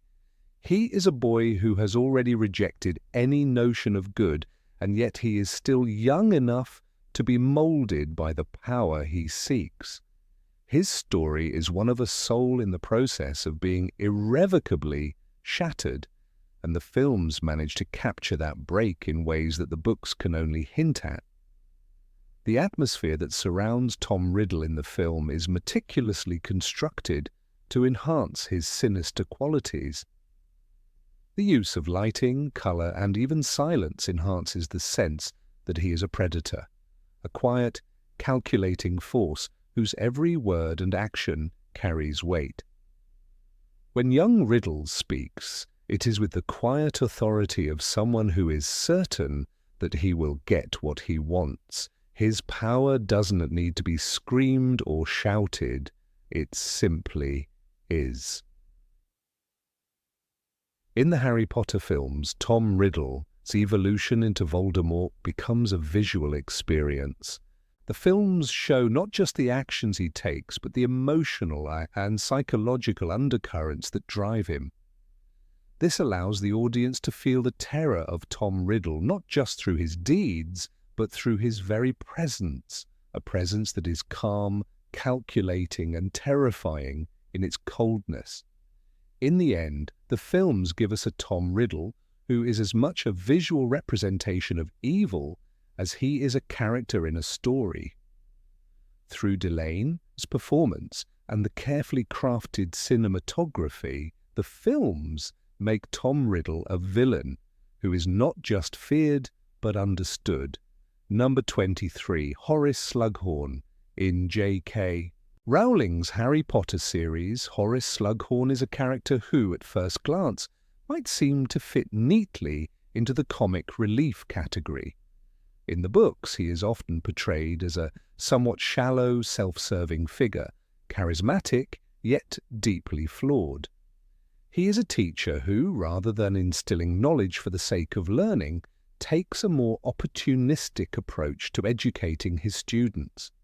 Slughorn is known for collecting the most promising pupils, keeping them close to him like rare, valuable objects in a collection. In many ways, he is a man of pride, operating under a veil of joviality and self-interest. He uses his position as a teacher to build a network of influential students, and despite his many connections to important figures in the wizarding world, there is a distinct feeling of cowardice that clings to him. He is often seen as someone who fears confrontation and avoids being caught up in dangerous situations, preferring to stay on the safer side of things. However, when the character of Horace Slughorn made his transition from the pages of the books to the screen in Harry Potter, and the Half-Blood Prince, the film, something remarkable happened. Played by the immensely talented Jim Broadbent, Slughorn was transformed into a much more layered, multifaceted character. What might have been a simple, one-dimensional portrayal in the hands of a lesser actor turned into a nuanced and human portrayal that carried emotional depth and subtlety. Broadbent's Slughorn was no longer merely a self-serving, slightly comical figure. He became a character imbued with complexity, vulnerability, and an undeniable humanity. One of the most striking examples of this transformation can be found in Slughorn's monologue about Lily Potter's death, a pivotal moment in the Half-Blood Prince film. In this scene, Slughorn reflects on his guilt and regret over the way he treated Lily and her sacrifice. There is an overwhelming sense of fear and remorse in his words, and Jim Broadbent's delivery is so genuine that it becomes one of the most emotionally charged moments in the entire film. In contrast to his book counterpart, who might have seemed more concerned with his own status and the influence of his collection, this Slughorn feels genuinely torn by the weight of his past decisions. In the books, Slughorn's involvement in Lily, his death is less pronounced, and his personal feelings about her are not as deeply explored. He is, after all, more concerned with his own image and the power he wields through his collection of students. When Slughorn talks about Lily in the film, the audience sees a man who is not just ashamed of his own cowardice, but also deeply mourns the loss of someone he once considered a friend. There is a palpable sense of sorrow in his eyes, and for the first time viewers understand that Slughorn's desire to collect talent was not just about selfish ambition, it was also about filling a void within himself, a void left by lost friendships, broken relationships, and guilt. One of the most poignant aspects of this change is the way Broadbent as Slughorn conveys his struggle with his own complicity. In the books, Slughorn's fears are often portrayed as comic, more of a running joke than a deep character flaw. He is afraid of Voldemort, sure, but his actions often come off as petty or weak rather than genuinely fear-driven. However, Jim Broadbent's performance gives a new depth to these fears. Rather than simply avoiding danger out of selfishness or cowardice, this Slughorn is afraid because he has lived through the pain of making mistakes, and he is haunted by the idea that his own ambitions may have led to the suffering of others. This shift in Slughorn as characterization is especially evident when contrasted with his role in the books. In Harry Potter and the Half-Blood Prince, the film depicts Slughorn as a much more integral figure in the unfolding story. While in the books, Slughorn's actions are somewhat secondary, his portrayal in the film makes his emotional journey central to the narrative. It is his regret and his eventual redemption that make him a far more sympathetic character. The film brings out the essential truth of Slughorn as character, that despite his flaws, he is someone who has the capacity for change and for growth. This is a transformation that is not nearly as fleshed out in the books, where Slughorn remains a character who is often seen as more of a tool to move the plot forward than as a fully realized human being. The emotional gravitas Jim Broadbent brings to Slughorn as character is crucial to the success of the Half-Blood Prince film. One of the key moments in the film, when Harry Potter first meets Slughorn after his return to Hogwarts, is much more emotionally loaded than its counterpart in the books. In the film, we witness the moment Slughorn makes a decision to teach again, despite the shadow of Voldemort looming over the wizarding world.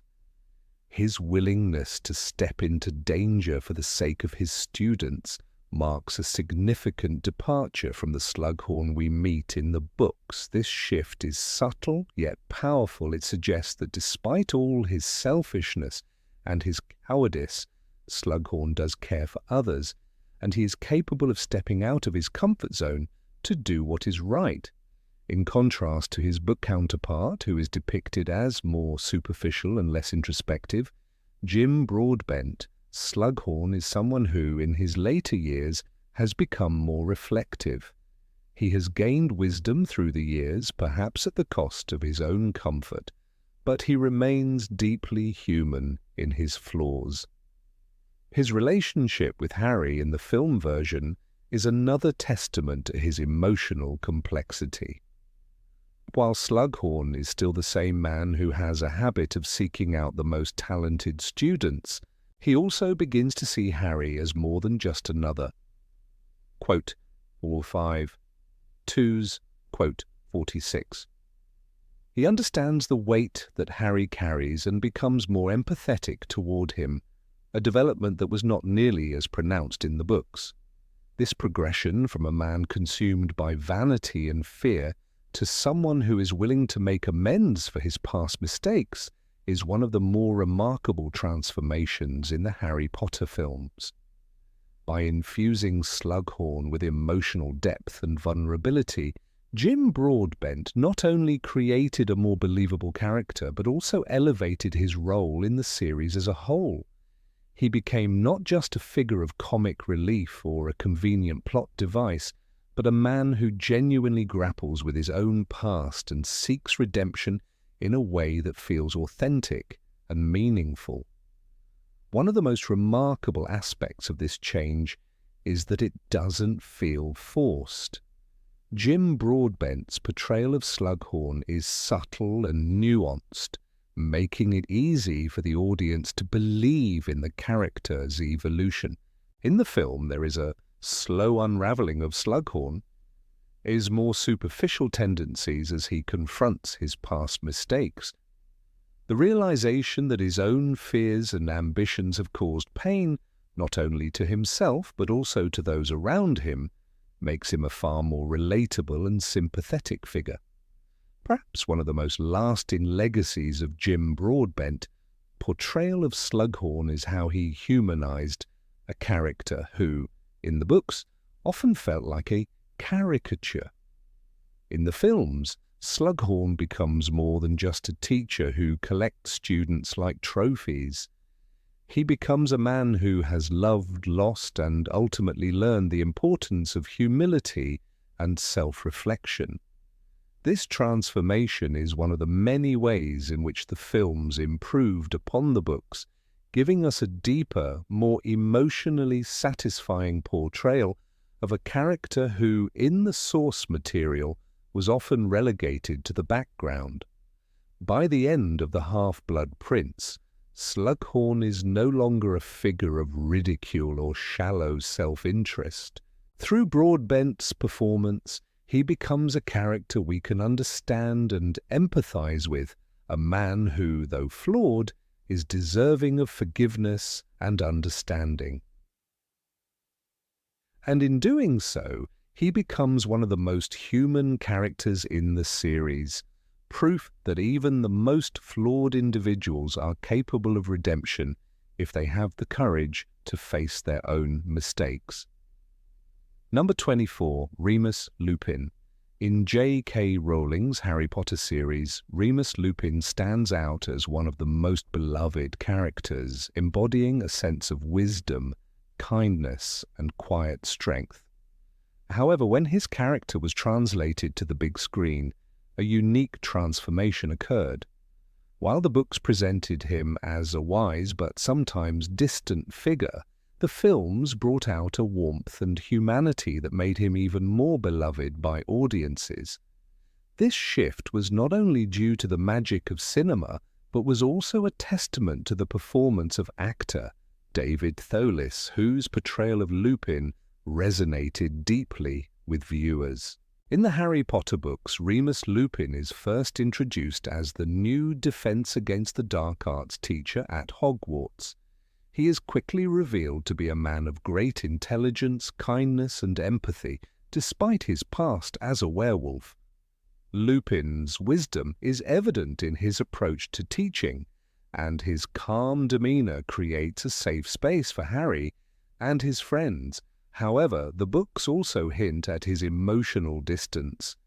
He often appears withdrawn, particularly in his interactions with others, as though his painful past has left him with emotional scars too deep to fully share.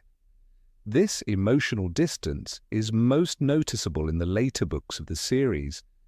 In Harry Potter and the Half-Blood Prince, for instance, Lupin's relationship with Tonks is fraught with complexity. While he clearly loves her, his self-loathing and sense of inadequacy, stemming from his condition as a werewolf, lead him to push her away. His decision to distance himself from Tonks, especially in the face of their impending child, reflects a side of Lupin that can seem hard to understand or accept. He appears as someone who, despite his good intentions, is unable to fully embrace the happiness that others want to offer him. It is in these moments that the films took the opportunity to deepen Lupin's character, transforming him into a figure that feels even more accessible and emotionally real. In Harry Potter and the Prisoner of Azkaban, where Lupin first appears on screen, his portrayal by David Thewlis is a masterclass in subtlety. Thewlis, known for his ability to convey deep emotions through quiet gestures and expressions, perfectly captured the inner conflict of Lupin. There is a quiet sadness in his eyes, a sadness that doesn't need words to be understood. His voice, gentle yet firm, conveys the weight of his experiences without ever becoming overbearing. In many ways, Thewlis' performance humanizes Lupin, making him not just a teacher, but a deeply compassionate and understanding mentor. One of the standout scenes in the third film is when Lupin teaches Harry how to defend against Dementors. The warmth and tenderness in Lupin's interactions with Harry are palpable. There is no cold detachment in the film as Lupin. Instead, he is portrayed as someone who not only understands Harry's pain, but is also determined to help him overcome it. This moment is crucial because it shifts Lupin from a figure of distant wisdom to someone who is emotionally invested in the well-being of his students.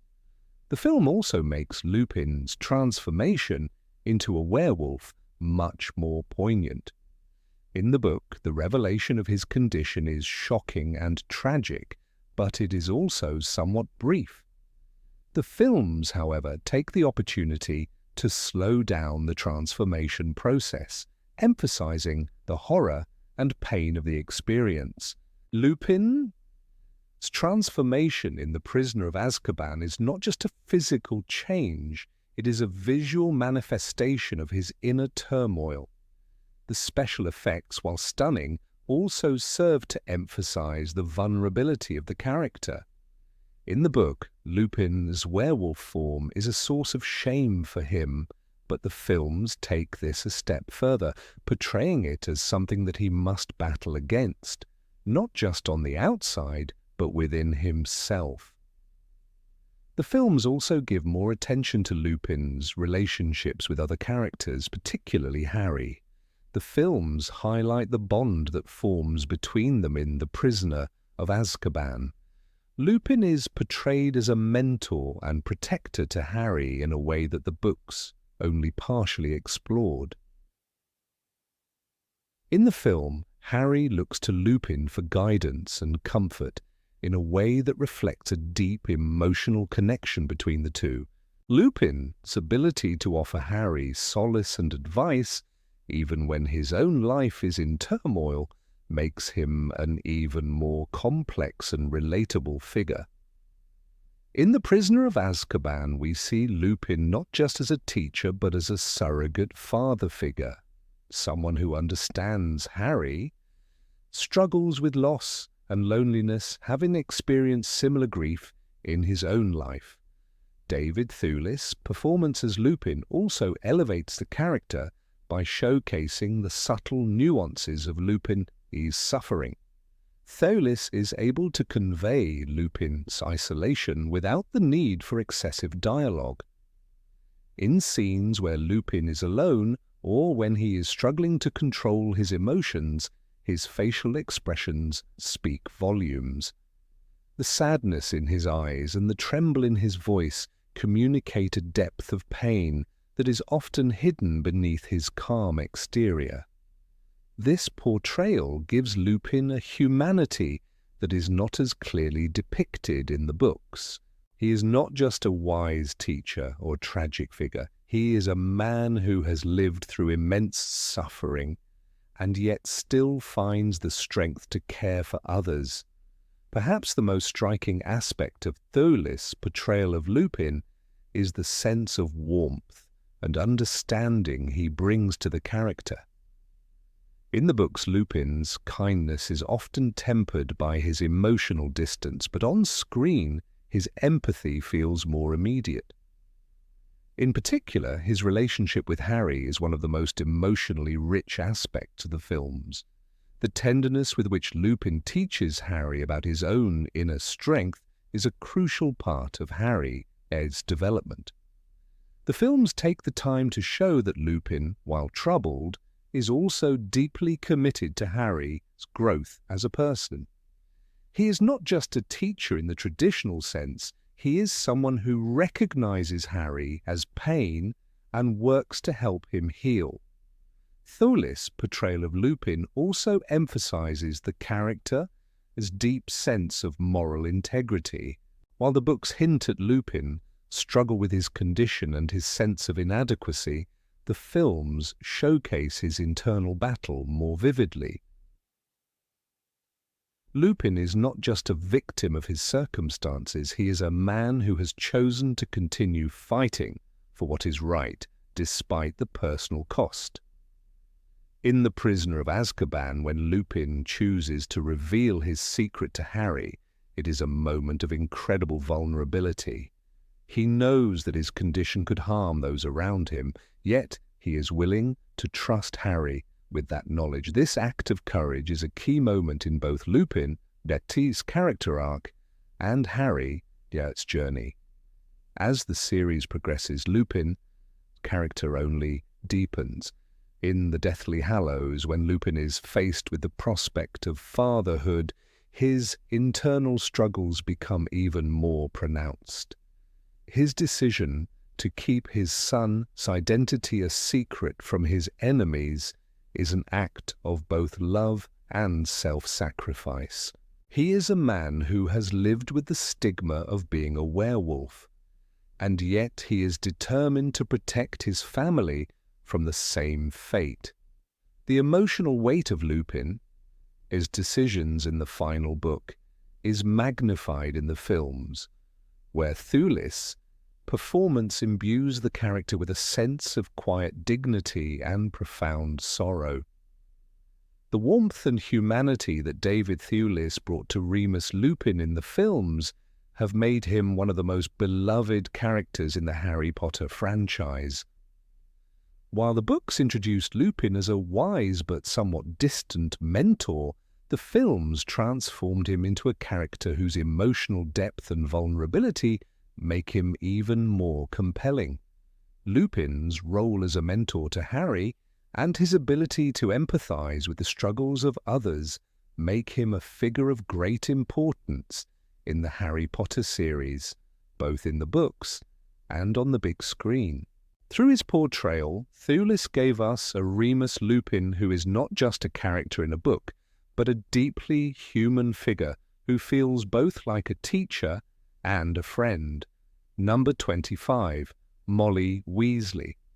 Molly Weasley, one of the most beloved characters in the Harry Potter series, might have appeared to some as just a classic mom figure in the early books, a warm and nurturing presence that balanced the chaos of the Weasley household with love and care.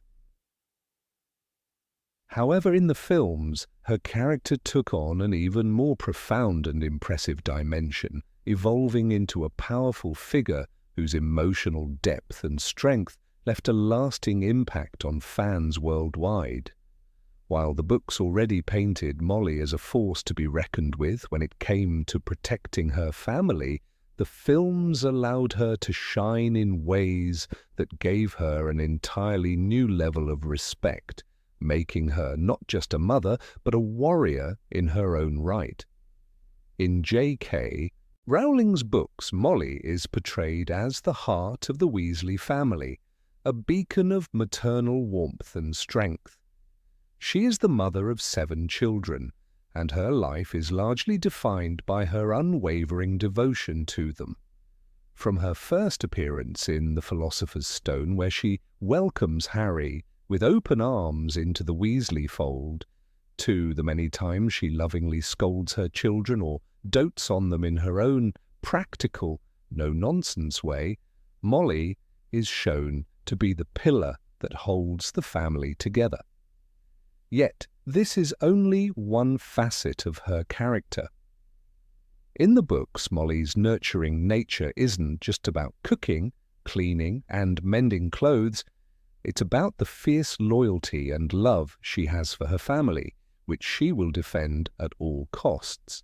However, the film adaptations took this maternal image and elevated it, adding depth and complexity to Molly, Dietz's character that was only hinted at in the books.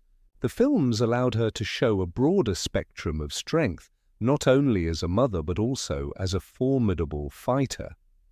In the final movie, Harry Potter and the Deathly Hallows Part 2, Molly's character truly transcends the boundaries of the archetypal mom when she faces off against Bellatrix Lestrange in the Battle of Hogwarts. The scene is one of the most iconic and intense moments in the entire film series, and it represents a remarkable transformation for Molly from a loving, nurturing figure to an unstoppable force in her own right. The pivotal moment occurs when Bellatrix, full of venom and malice, threatens Ginny Weasley, Molly's youngest child.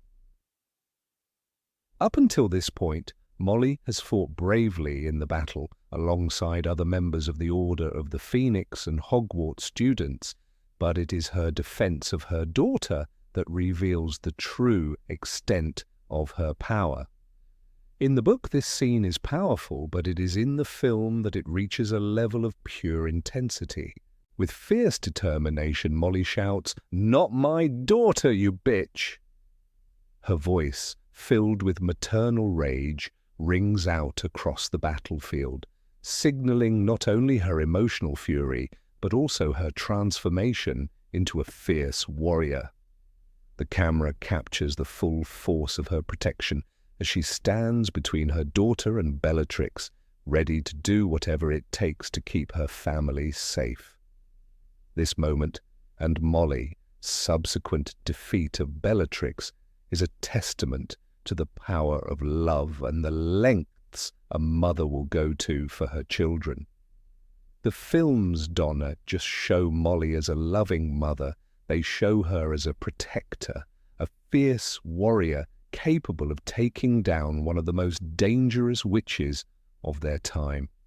The book version of the scene was already emotionally charged, with Rowling's description of Molly's magical duel with Bellatrix being filled with the sheer desperation and love of a mother fighting for her child as life.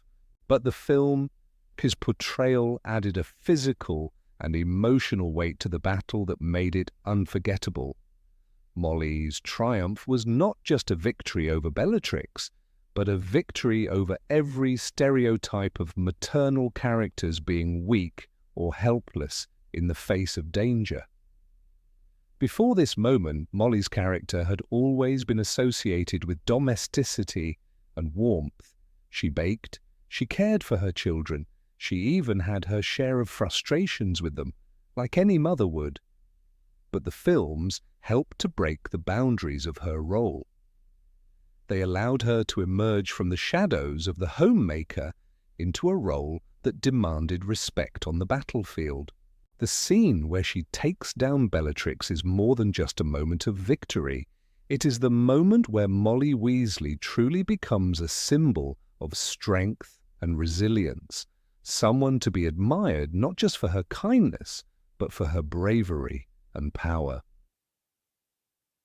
In the books, Molly's character often shined in quieter moments. Her deep worry for her children, her insistence on treating Harry as one of her own, and her no-nonsense approach to the dangers surrounding them.